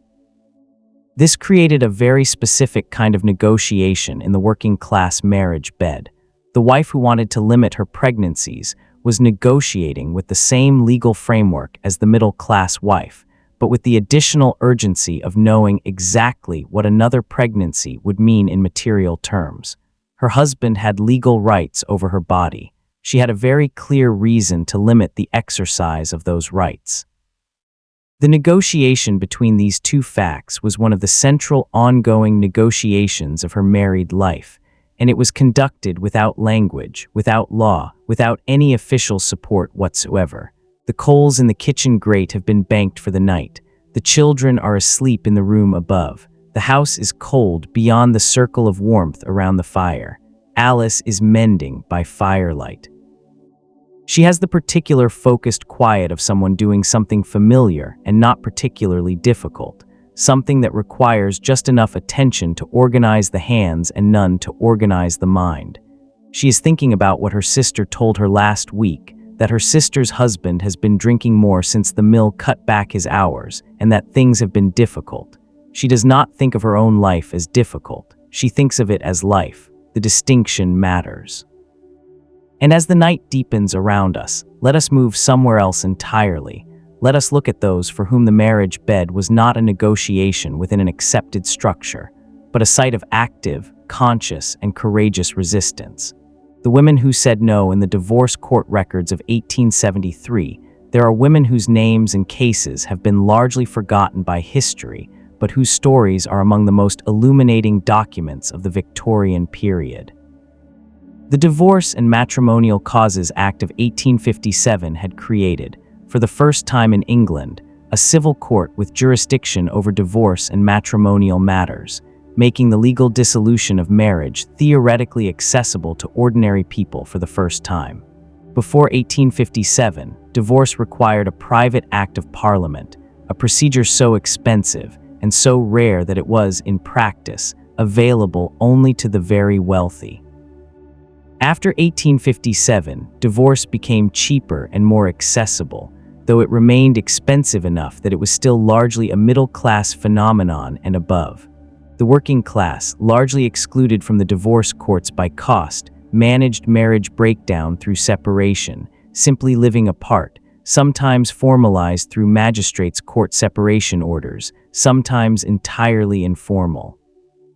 But the divorce court records are rich with evidence about the realities of Victorian marriage, precisely because divorce required the revelation of what had been private. To get a divorce, you had to tell the court what had happened inside your marriage.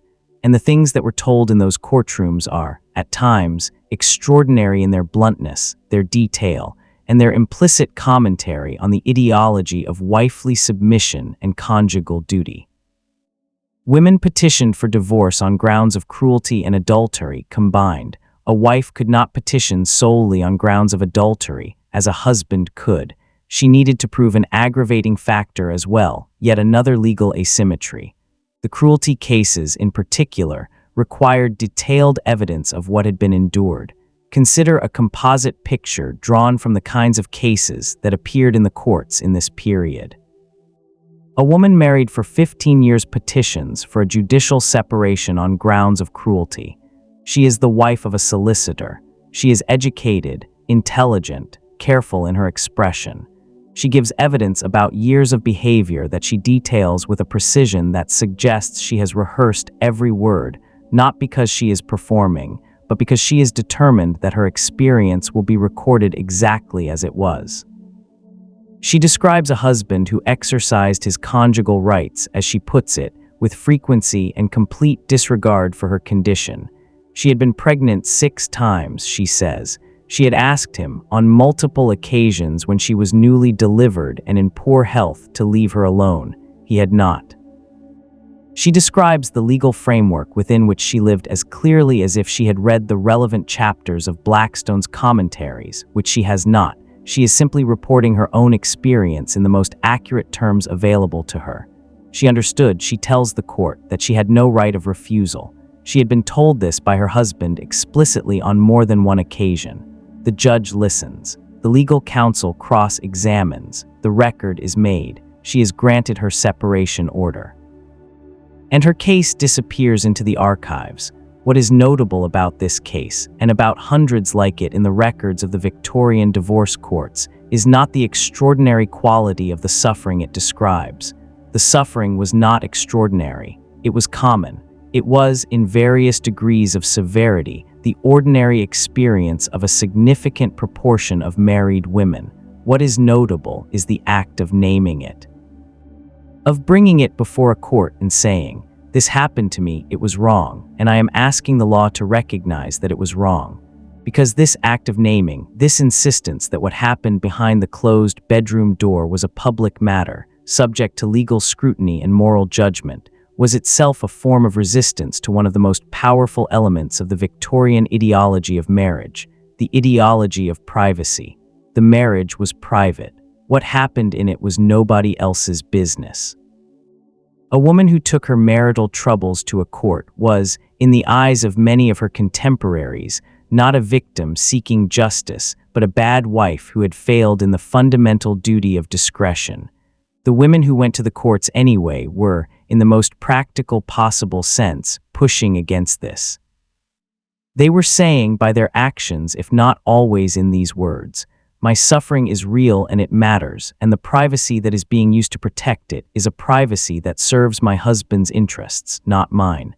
The language of rights, specifically, the language of wives' rights, was beginning to enter the discussion in the 1870s in ways it had not entirely before. The word rights was a powerful word in the Victorian vocabulary.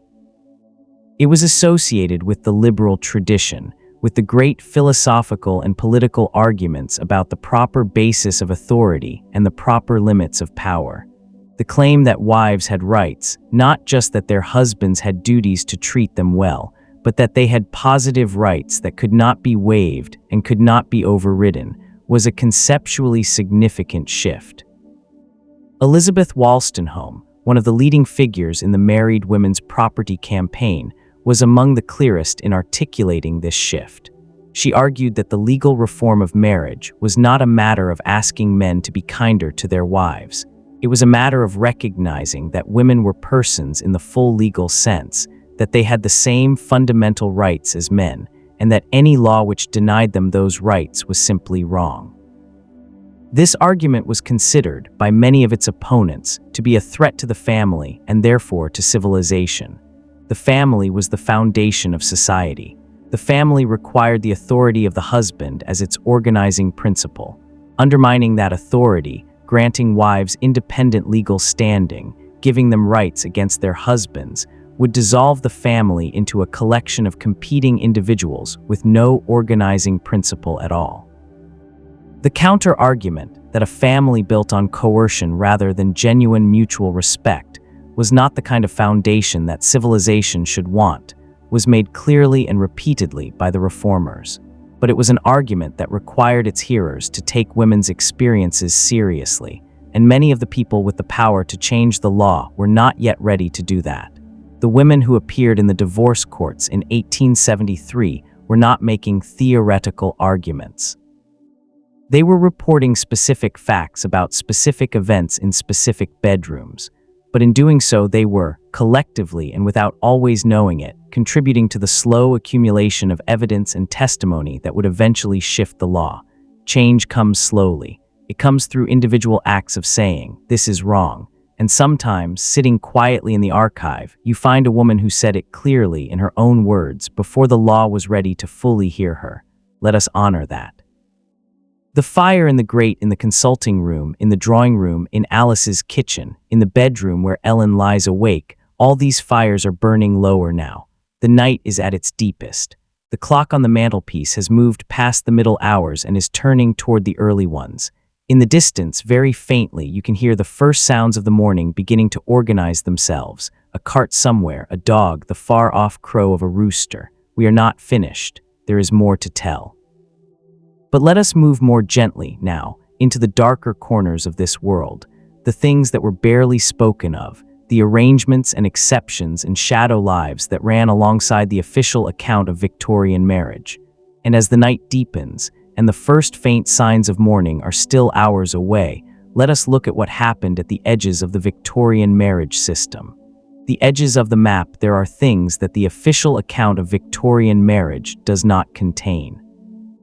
Not because they did not exist, but because the official account was not designed to accommodate them. The ideology of the Victorian marriage was totalizing. It claimed to describe not just one form of relationship, but the only legitimate form. And when life, as it always does, exceeded and complicated that description, the excess and the complication were simply not named. Let us look at some of what was not named. The first is companionate marriage without sex. The Victorian period produced, and indeed celebrated, the idea of the white marriage, a marriage in which husband and wife were companions and friends and partners in all the practical dimensions of life, but in which the physical dimension of the marriage was absent or minimal by mutual agreement. This arrangement was not common, but it was not as rare as the official ideology of conjugal duty might suggest, and it had defenders who argued that it represented a higher form of matrimonial life. The white marriage appealed to a certain kind of Victorian sensibility, the sensibility that found the physical aspects of human life somewhat undignified, that valued intellectual and spiritual connection above bodily experience, that believed the ideal relationship was a meeting of minds rather than bodies. This sensibility was most strongly expressed in certain artistic and literary circles, but it was not confined to them. There were practical advantages for both parties in a marriage that set aside the physical dimension by mutual agreement. For women, it removed the permanent possibility of pregnancy and the risks associated with it. For men who had a genuinely low sexual drive or who found the obligatory nature of conjugal duty uncomfortable, it provided a form of companionship without an expectation that did not fit their nature. And for men who were not attracted to women, who were, in the language we now use, gay, the white marriage was one of the few available social arrangements that provided something approaching a normal life. A man who married a sympathetic woman, with a shared understanding that the marriage would not involve a physical relationship, could present himself to the world as a married man, with all the social respectability that implied, while managing his actual desires as privately as possible. This arrangement was, of course, illegal in the sense that homosexual acts between men were criminal offenses under English law. The Criminal Law Amendment Act of 1885 would make this even more explicit, but acts that we would now describe as gay sex had been illegal well before 1873. The risks were therefore enormous, but the arrangements existed, negotiated case by case, understood implicitly within various social networks. The number of such arrangements across the whole of Victorian society cannot be quantified with any precision, but it was not negligible. A significant proportion of the Victorian cultural and intellectual world was populated by men who managed a permanent tension between their public respectability and their private desires. For the women who entered these arrangements, the experience varied enormously depending on what had been understood and agreed before the marriage, and what the character of the individual man was. Some women entered such marriages in full knowledge of what they were choosing. They chose companionship and social stability over the physical dimension of marriage, and they found in the arrangement something genuinely satisfying. Some of the most productive intellectual partnerships of the Victorian period were of this kind. Others entered marriages with little understanding of what they were choosing. The Victorian convention of not discussing sexual matters directly before marriage, the same convention that left most women poorly informed about their own bodies, meant that a woman might find herself in a marriage where her husband's lack of interest in the physical dimension was a source of confusion or pain, particularly if she had wanted children.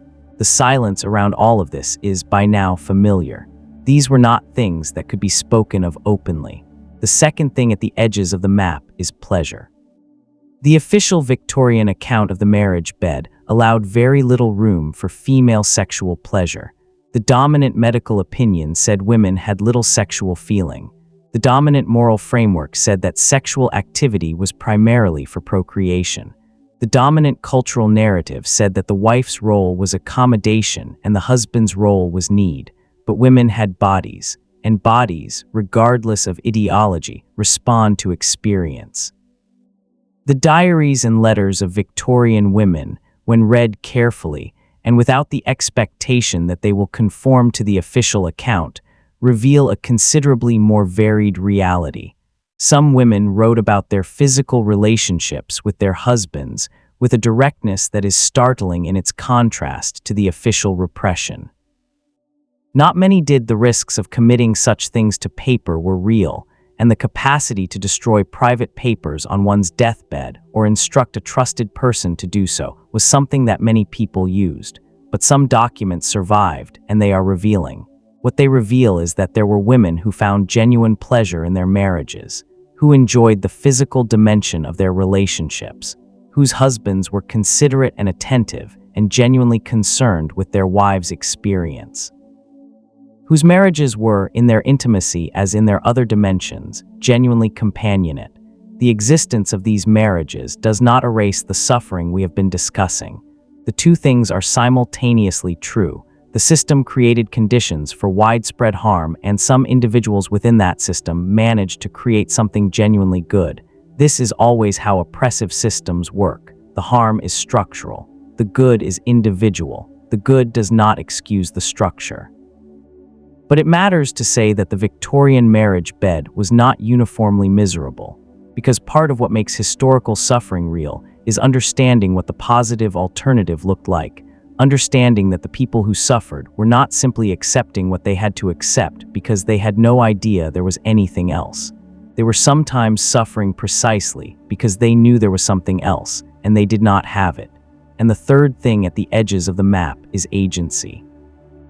The official account of the Victorian wife positioned her as essentially passive, someone to whom things happened, someone whose life was shaped by the decisions of others.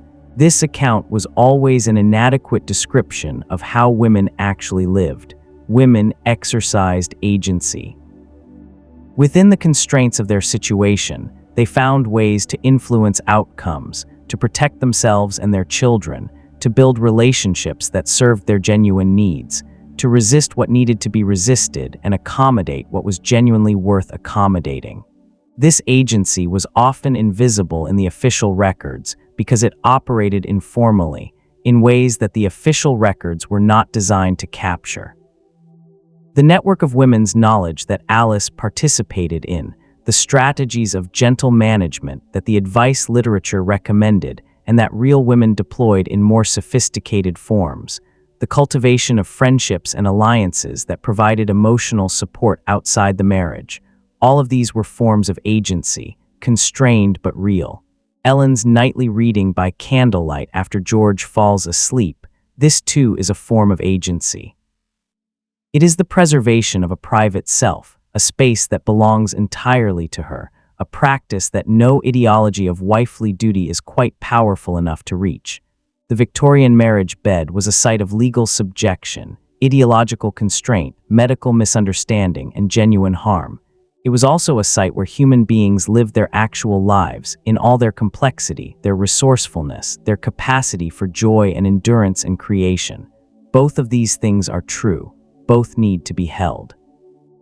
The sky outside the bedroom window is still dark, but it is the kind of dark that is beginning, very slowly, to consider its options.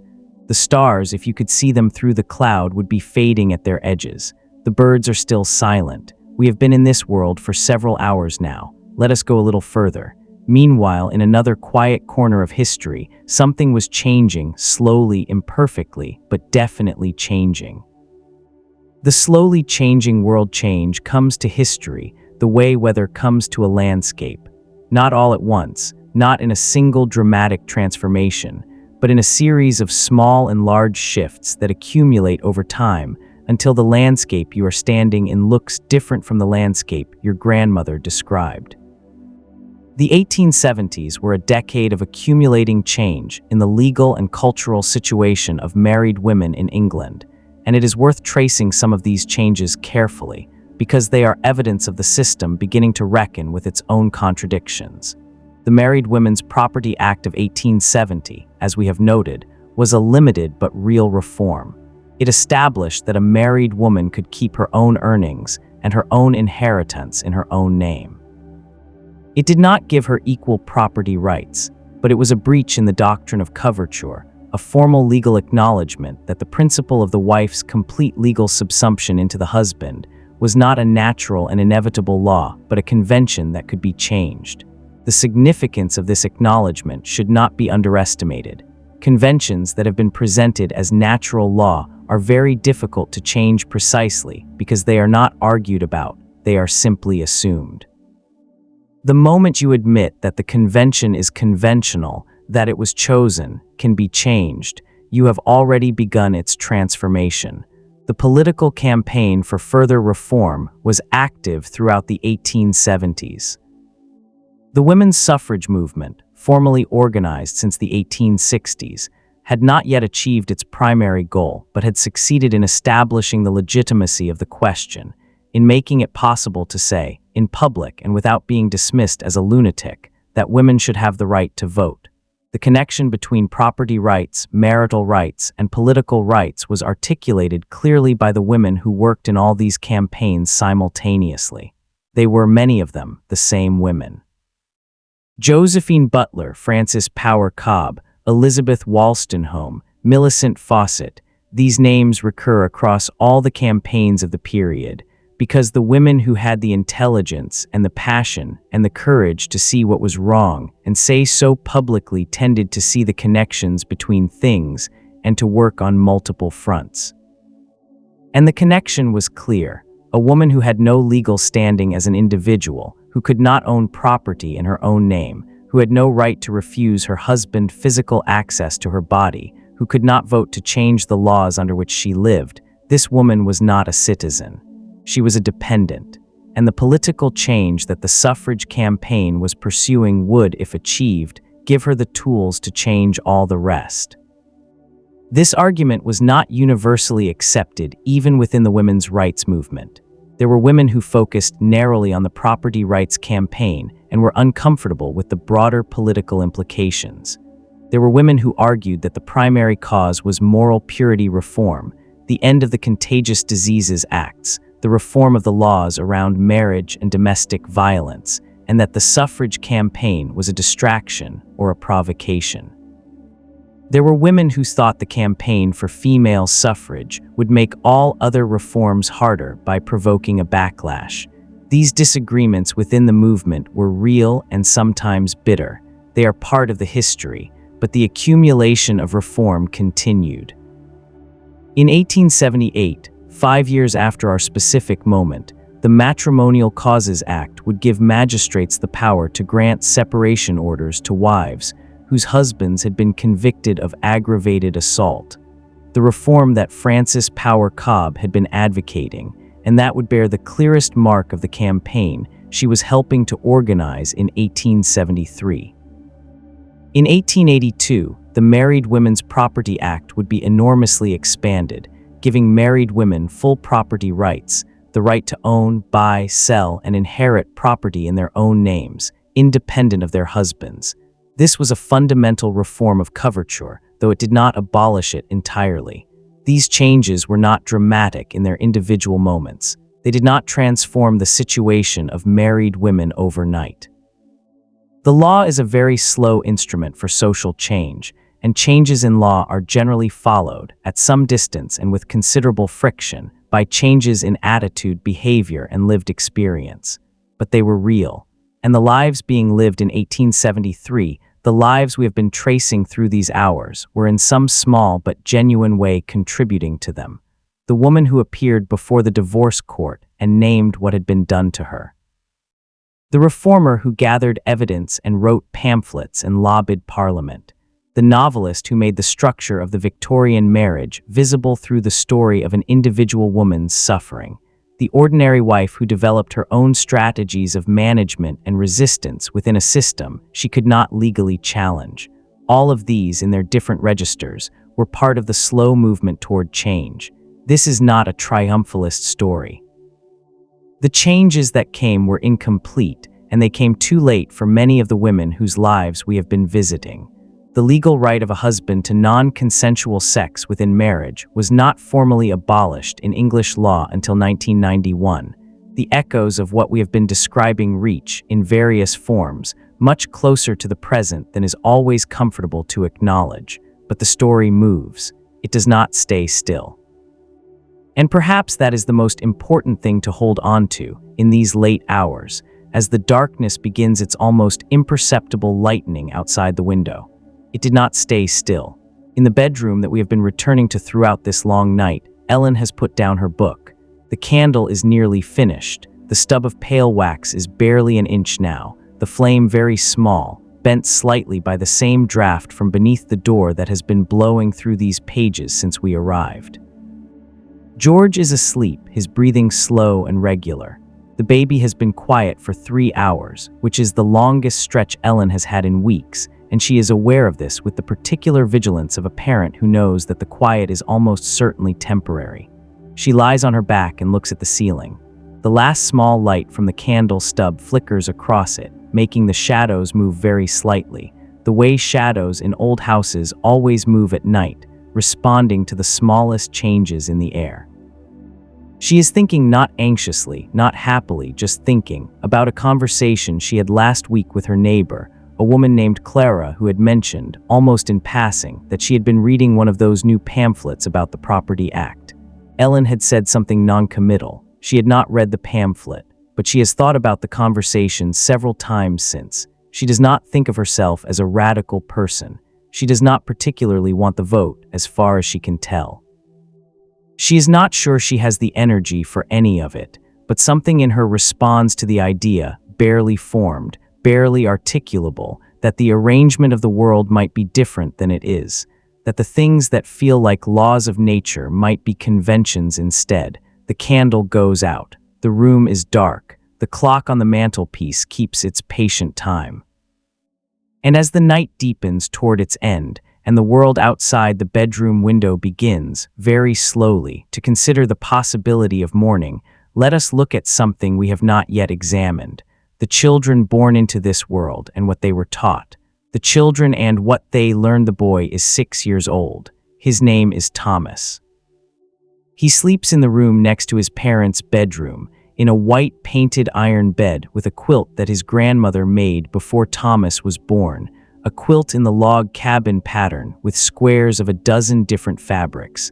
Thomas does not know anything about the world we have been describing tonight. He is 6. The world to him is the morning light through his curtains and the smell of breakfast from downstairs and the sound of his father's shoes on the floorboards of the landing and the soft, regular voice of his mother explaining things to his younger sister. But Thomas is learning. He is learning continuously from everything around him about how the world works and what it expects of him. And one of the things he is learning, one of the most important things he is learning, though he could not articulate it and would not be asked to, is what a man is supposed to be and what a woman is supposed to be and what the relationship between the two looks like in practice.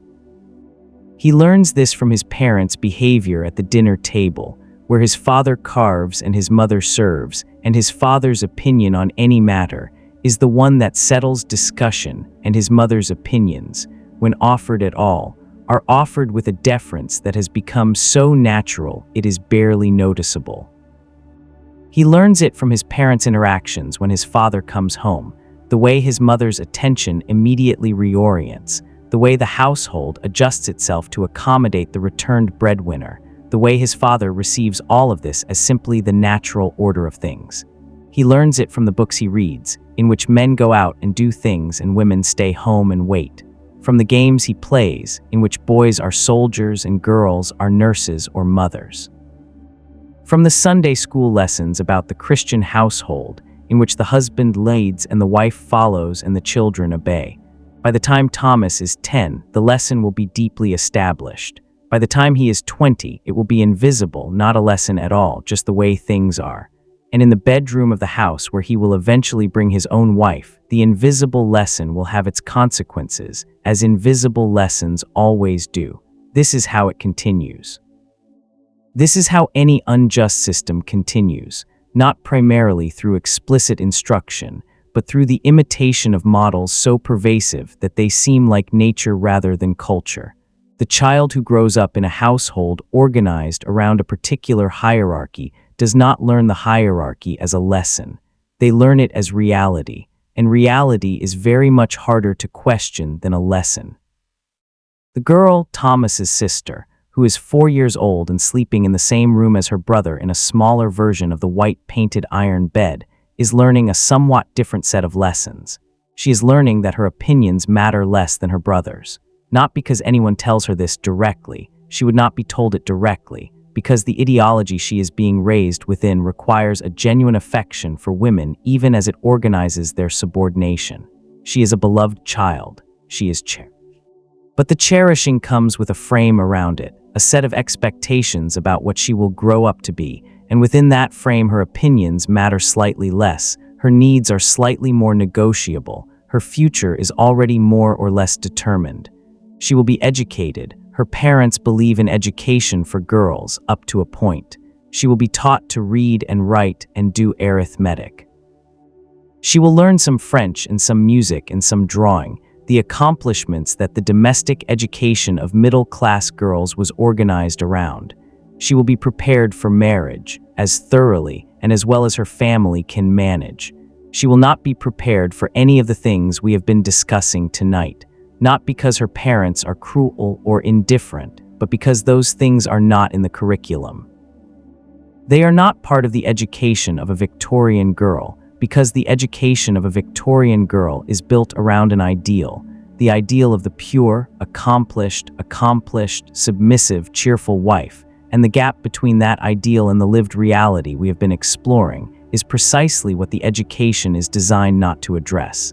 The education of Victorian girls was, in this sense, a preparation for a world that did not quite exist, and yet. The same period that produced this education also produced the beginnings of its alternatives. The campaign for women's education, for access to universities, for the creation of women's colleges, for the reform of the girls' curriculum to include real intellectual training rather than accomplishments, was active throughout the 1870s. Girton College at Cambridge, the first residential college for women at an English university, had been founded in 1869. Newnham College followed in 1871. The women who studied at these institutions were not given equal status with the male students. They could attend lectures and sit exams, but could not receive degrees. But the existence of these institutions was itself a significant challenge to the ideology that said women were incapable of sustained intellectual work. The girl in the bed with the log cabin quilt will grow up in a world that is very slowly beginning to provide her with alternatives to the single path her mother's generation navigated. Not quickly enough, not completely, not without enormous effort and opposition, but but she will have slightly more room than her mother has. Room matters, even a little of it. Meanwhile, in another quiet corner of history, in the particular silence that exists in the hours between midnight and dawn when even the night seems to be resting, let us return to where we began. The bedroom revisited the room again. The window, which we can barely see in the darkness, faces east. In a few hours, not many now, the sky outside it will begin its long, slow process of becoming light. The darkness will thin at the horizon, first to black and then to a very deep blue and then gradually to the gray that precedes everything. In the bed, Ellen is asleep. She fell asleep not long after the candle went out, with the ease of someone whose body, whatever her mind may have been doing, knew perfectly well that it needed rest. The baby is stirring, will probably need feeding within the hour, but for now the room is quiet. George is asleep on the other side of the bolster. In the room next door, both children are asleep. Downstairs, the banked fire in the kitchen has settled to its overnight state, enough warmth remaining to restart the morning fire from, not enough to heat the house. The kitchen clock ticks its patient seconds. This is what the Victorian marriage bed actually looks like in its most ordinary moment. Two people sleeping. The ordinary miracle of rest after the ordinary difficulty of a day. The breathing that continues without the conscious will. The body doing what bodies do in the dark. Repairing, processing, dreaming. The bedroom in 1873 was all the things we have been describing. It was a legal space, a medical space, an ideological space, a site of power and duty and negotiation and occasionally of resistance. All of that is true and all of it matters, but it was also just a room where people slept. And the sleeping people in it were just people, complicated, particular, irreducible human beings who cannot be entirely contained by the systems that shaped their lives, however powerful those systems were. Ellen is not only a Victorian wife. She is also someone who likes preserved ginger and reads novels by candlelight, and has a laugh that surprised George the first time he heard it, at a garden party in the summer of 1863, because it was completely unguarded, in a way that he had not expected from someone so apparently composed. She is also someone who gets headaches when she is worried, and who sometimes lies awake making mental lists of everything that needs to be done, and who loves the smell of the garden after rain with a sharpness that is almost painful. She is not a symbol. She is a person, and George is not only a Victorian husband exercising his legal rights. He is also someone who has been worrying about the accounts at work and who regrets, sometimes, that he does not spend more time with the children than his hours allow, and who has a particular way of reading the newspaper that has never stopped being slightly endearing to Ellen, even now, even after 7 years. The way he holds it folded in quarters and mutters very slightly to himself at things he disagrees with. He is not a symbol either. He is a person. And their marriage in this ordinary bedroom, in this ordinary house, in this ordinary year, is not a symbol of anything. It is their actual life. It is specific and irreplaceable, and it contains, like all actual lives, things that no ideology or legal framework or medical theory can fully describe. This does not mean that the ideology and the legal framework and the medical theory are unimportant. They shape this life in profound, and in some cases, irreversible ways. The structure is real. But the structure is not the whole of the life. The life is more than the structure. It always is. In the consulting room on the professional street, the doctor has gone home and the fire has long since gone cold. The bookshelves are full of their dark and serious volumes. The casebook is closed. In the drawing room in London, Frances Power Cobbe has put down her pen and gone to bed. The pamphlet is still unfinished. It will be finished tomorrow and the day after, and whenever she can sit down with it again. It will take the time it takes. In Alice's house on the street behind, the fire is banked and the children are asleep and Alice is asleep too, finally, after the last of the mending. In the church, the pews are empty. The stone is cold. The candles are out. In the bedroom at Girton College, where a young woman named, let us call her by the kind of name she might plausibly have had, a name she chose to use for her academic work, because the world she was entering was one that was not fully ready to receive her under any name at all. This young woman is still awake, still reading, still doing the work that brought her here, and that she will carry forward into a life that will look very different from her mother's. She does not know this yet. She knows only that she is awake and that the book in her hands is interesting and that the candle has enough left to keep reading for another hour, maybe two. She turns the page, and as the night deepens toward the last of its hours and the darkness outside begins to hold within it the first faint memory of light, let us allow the story to settle. What was never said aloud, there is a quality that belongs to late-night thoughts that come after most of the mind has gone to sleep and only a particular still part of it remains awake. These thoughts are often clearer than daytime thoughts because the busyness of the day cannot interfere with them. They are also often sadder because they attend to things that the day's busyness is partly designed to avoid. In those late-night hours of 1873, in bedrooms across England, women were thinking things that they could not say, not because they lacked the intelligence to formulate them, not because they were too passive or too broken to articulate them, but because the world they lived in had not yet built the language they needed, and without the language, even the clearest thought tends to dissolve before it can be fully examined. What were they thinking? That the system was unfair. Not necessarily in those words. Fairness was a complicated concept in the Victorian moral vocabulary, one that was applied to business dealings and sporting contests and political arguments much more readily than to the interior arrangements of marriages. But the feeling that the arrangement was not right, not as simple or as natural as it was supposed to be, not the expression of some deep law of human nature, but rather a structure that served some people's interests at the expense of others, this feeling was present, in varying degrees of articulateness, in a great many women's late-night thoughts, that they were more than the role they had been given. This thought is one of the most persistent in the private writing that Victorian women left behind. Over and over in diaries and letters, and in the few cases where women wrote more sustained personal accounts of their own experience, you find the same theme: I am more than this. The role is not the whole of me. The wife, the mother, the household manager, these are real and I do not deny them, but they are not everything that I am. In the context of the Victorian ideology of separate spheres, this thought was potentially subversive. If the domestic role was the totality of the woman, if the home was the sphere that contained her entirely, then the feeling of exceeding it was a kind of failure, a sign that you were not doing the job properly. The woman who felt constrained by her domestic role was, in this framework, not a person whose capacities exceeded the role's demands. She was a person who had failed to properly subordinate herself to it. The reframing of this experience, the insistence that the feeling of constraint was not a personal failure but a structural problem, was one of the key intellectual contributions of the Victorian women's rights movement.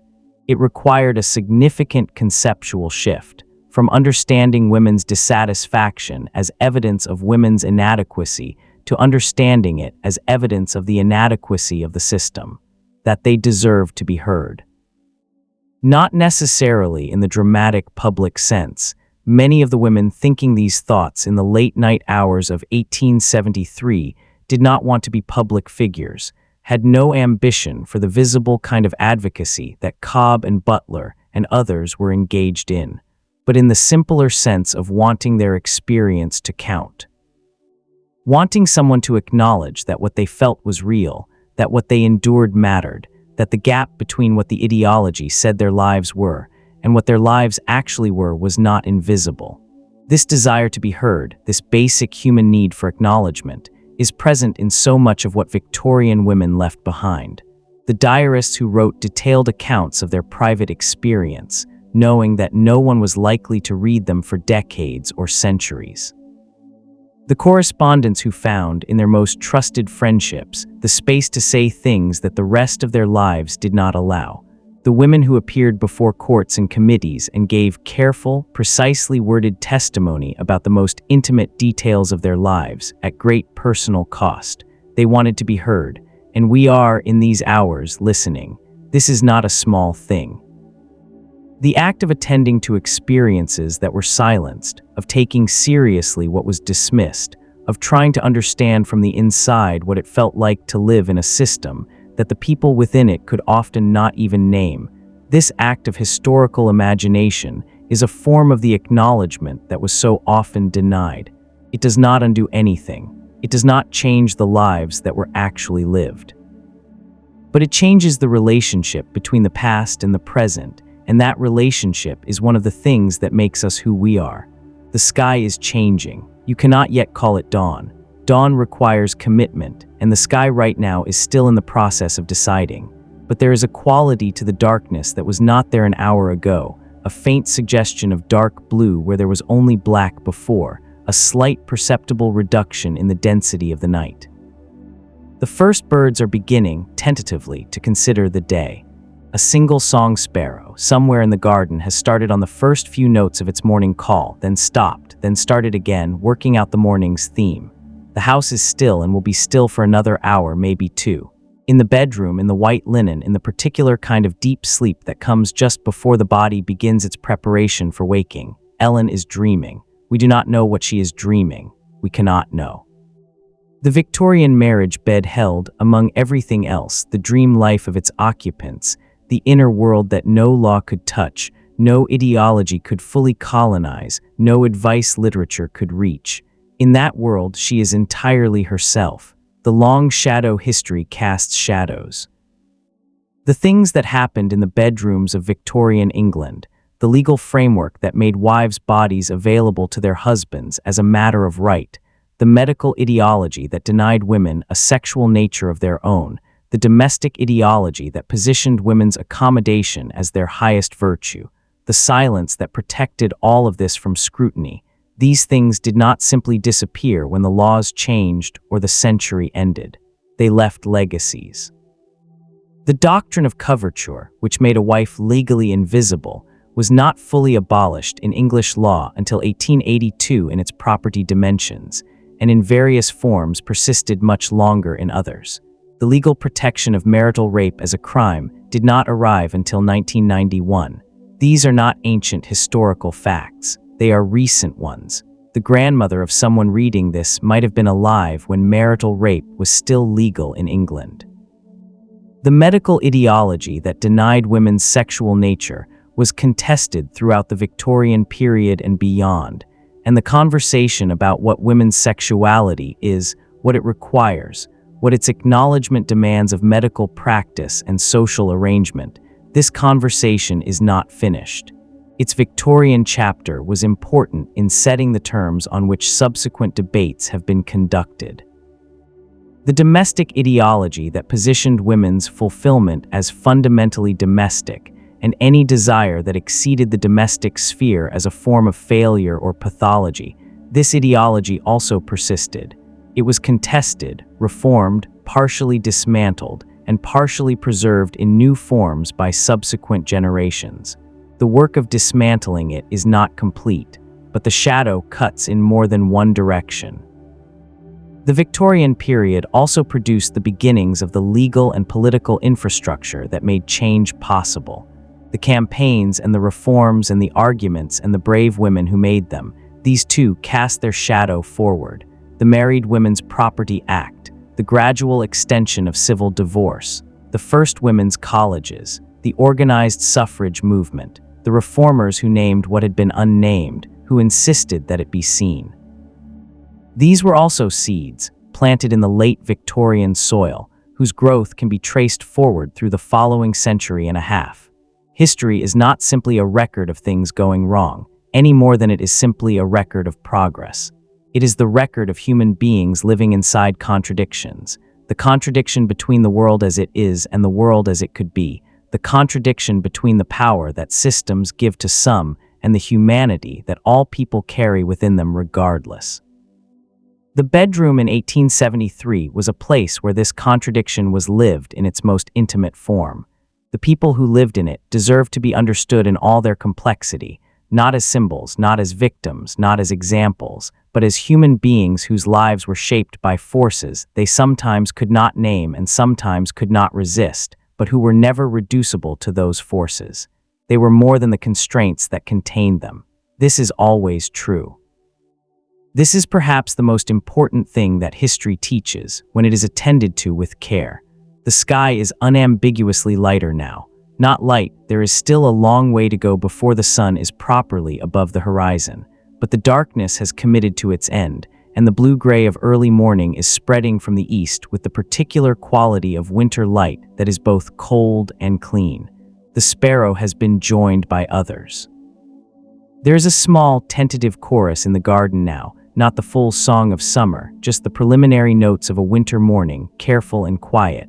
The fire in the grate is cold. The candle is long since finished. The clock on the mantelpiece shows the time that precedes waking. In the bed, Ellen and George are both asleep. The children are asleep. Mrs. Partridge is asleep in her room at the back of the house. Annie, who comes at 7, is still at home, still asleep herself. The house holds its occupants in the last of the night's quiet, and as the night gives way at last to the first gray hours of morning, let us come gently to the end of our time in this world.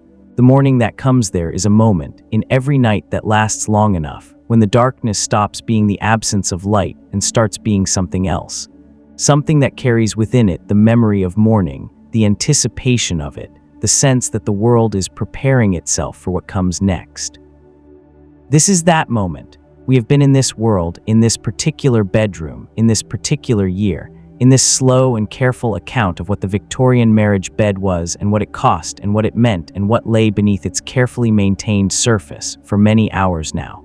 We have followed the candlelight through the rooms, listened to the clocks, traced the legal arguments and the medical theories and the advice literature and the reformers' voices and the silence that covered all of them. We have been in Ellen's bedroom and Alice's kitchen and the London drawing room and the Cambridge College room and the consulting room on the professional street and the church with its cold stone and its patient pews. We have been in all the places where the Victorian marriage was being lived and negotiated and endured and occasionally transcended. And now we are coming back to the bedroom, the most private room in the Victorian house.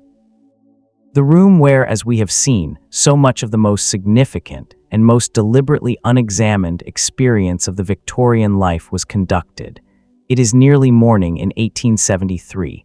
The light outside is almost enough to see by now. The street is beginning to make its first sounds, a door somewhere, footsteps, the very early start of the daily machinery of a Victorian town. In the bed, the baby has woken.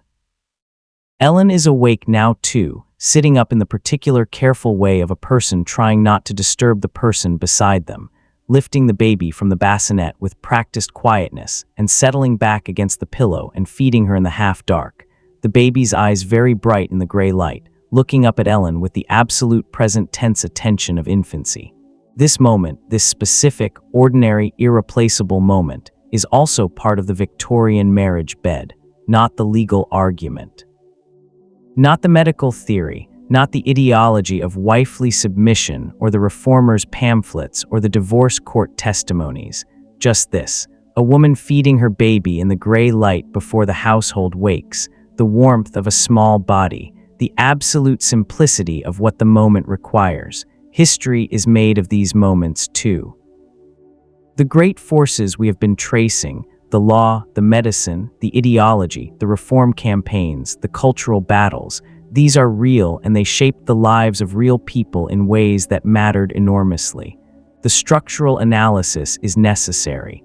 The naming of what was unjust is necessary. The acknowledgement of what was hidden is necessary. But history is also made of the feeding of babies in the half-dark, and the sound of a sparrow beginning its morning song in the garden, and the particular way a person wakes up at 6 o'clock in the morning and lies still for a moment, listening to the familiar sounds of a familiar house before the day begins. The Victorian marriage bed was a site of coercion. It was also a site of life. Of the whole ordinary, extraordinary life of human beings, their love and their endurance and their small pleasures and their unspoken grief and their remarkable, persistent capacity to make something livable out of whatever circumstances they found themselves in. Both of these things are true. And perhaps the most honest thing to say as the morning comes is that holding both of these truths simultaneously, without resolving them into a neater story, without allowing the enormity of the injustice to erase the humanity of the people who lived within it, or allowing the humanity of the people to excuse the injustice, is the kind of work that history demands of us and that we owe to the people whose lives have been its subject. They lived, they felt, they endured. They resisted in the ways available to them. They were more than the system that contained them. Their stories are not comfortable. They are not supposed to be, but they are ours in the sense that we inherit the world they made and were made by, and the least we can do is listen. The room is lighter now. The wallpaper is becoming visible, the dark burgundy and green flowers that were invisible in the night now emerging slowly from the gray, the wooden foot of the bed, the empty candlestick on the small table. The book still lying open at the page where Ellen was reading last night, the pages slightly curved where her thumb had rested. George is awake now too, though he has not moved. He is listening to the sounds of the morning. The baby has fallen back to sleep. Ellen settles her gently back into the bassinet and lies back herself. She is not going to sleep again. She can hear Mrs. Partridge stirring in the back of the house, the familiar sounds of the kitchen fire being rekindled, the kettle being placed on the range. The day is beginning. She lies still for a moment. The light is coming through the curtains now, real light, not just the suggestion of it, pale winter light that makes the white linen of the bed glow very slightly, makes the room look clean and almost new. She looks at the ceiling. She is thinking something, or almost thinking something, or perhaps simply inhabiting the space between sleeping and waking, where the thoughts have not yet organized themselves into their daytime configurations. And then the children are awake, calling from the next room, and Mrs. Partridge is moving toward the kitchen stairs, and the day has begun. The sparrows in the garden are singing in earnest now. The street is alive with the sounds of morning, the milk cart, the bread delivery, the first workers heading toward the town center on foot, their boots loud on the cold pavement. Somewhere a church bell begins. Not the Sunday summons, this is a Tuesday, and the bell is the quarter hour, mechanical and steady, counting out the start of another day. The candle is out. The fire will be lit again soon. The long night of 1873 is over. And somewhere in the quiet that remains just after the bell has finished, there is only the house, the steady sounds of it, the warmth beginning to return as the fires are rekindled room by room, the particular quality of a Victorian morning, gray and ordinary and full of the thousand small tasks that make up a day. The bedroom settles back into its ordinary self, the white linen, the empty candlestick, the open book, the clock on the mantelpiece, keeping its patient, indifferent time. This is where we leave them, not at a conclusion. History does not conclude, but at a threshold. The threshold between night and day, between what has been and what is coming, between the world as it was arranged and the world that was, slowly and imperfectly and at great cost, being rearranged. The morning is here. The story continues. It always does. You have been here for a long time, through all the rooms and all the hours, through the law and the medicine and the theology and the advice literature. Through the bedrooms and the consulting rooms and the drawing rooms and the reform societies and the courts, through the candlelight and the firelight and the first gray light of morning, you have been with Ellen and George and Alice and William and the unnamed women in the divorce records and the doctor in his serious room and Frances Power Cobb with her pamphlet and the young woman reading by candlelight in her college room. These were real people. Their lives were real. The world they inhabited was real in all its weight and all its complexity. And you have listened. That matters. There is nothing more to say tonight. The night is over. The morning has come to 1873, and the people in it are beginning their day, carrying everything they carry, all the things they have been given, and all the things they have had to manage around, and all the things they have made from what was available to them. They did not need us to listen to them. They did not know we were here, but we were here. And now you know something you did not know before, about a world that is gone and a world that is not entirely gone, about people who were both very different from and very similar to the person who has been listening to this story in the quiet hours. Let the story settle in the way that things settle at the end of a long night. Let the voices fade slowly, the way voices always fade after a long telling. Let the room go quiet. The fire is banked. The candle is out. The clock keeps time. Outside, the morning is fully here now, pale and cold and new, the way winter mornings always are, the way mornings have always been. Somewhere in the distance, very faintly, the sound of the town coming to life, the ordinary sound of ordinary lives beginning their ordinary work. You can rest now. The night was long. The story was worth telling. Sleep well.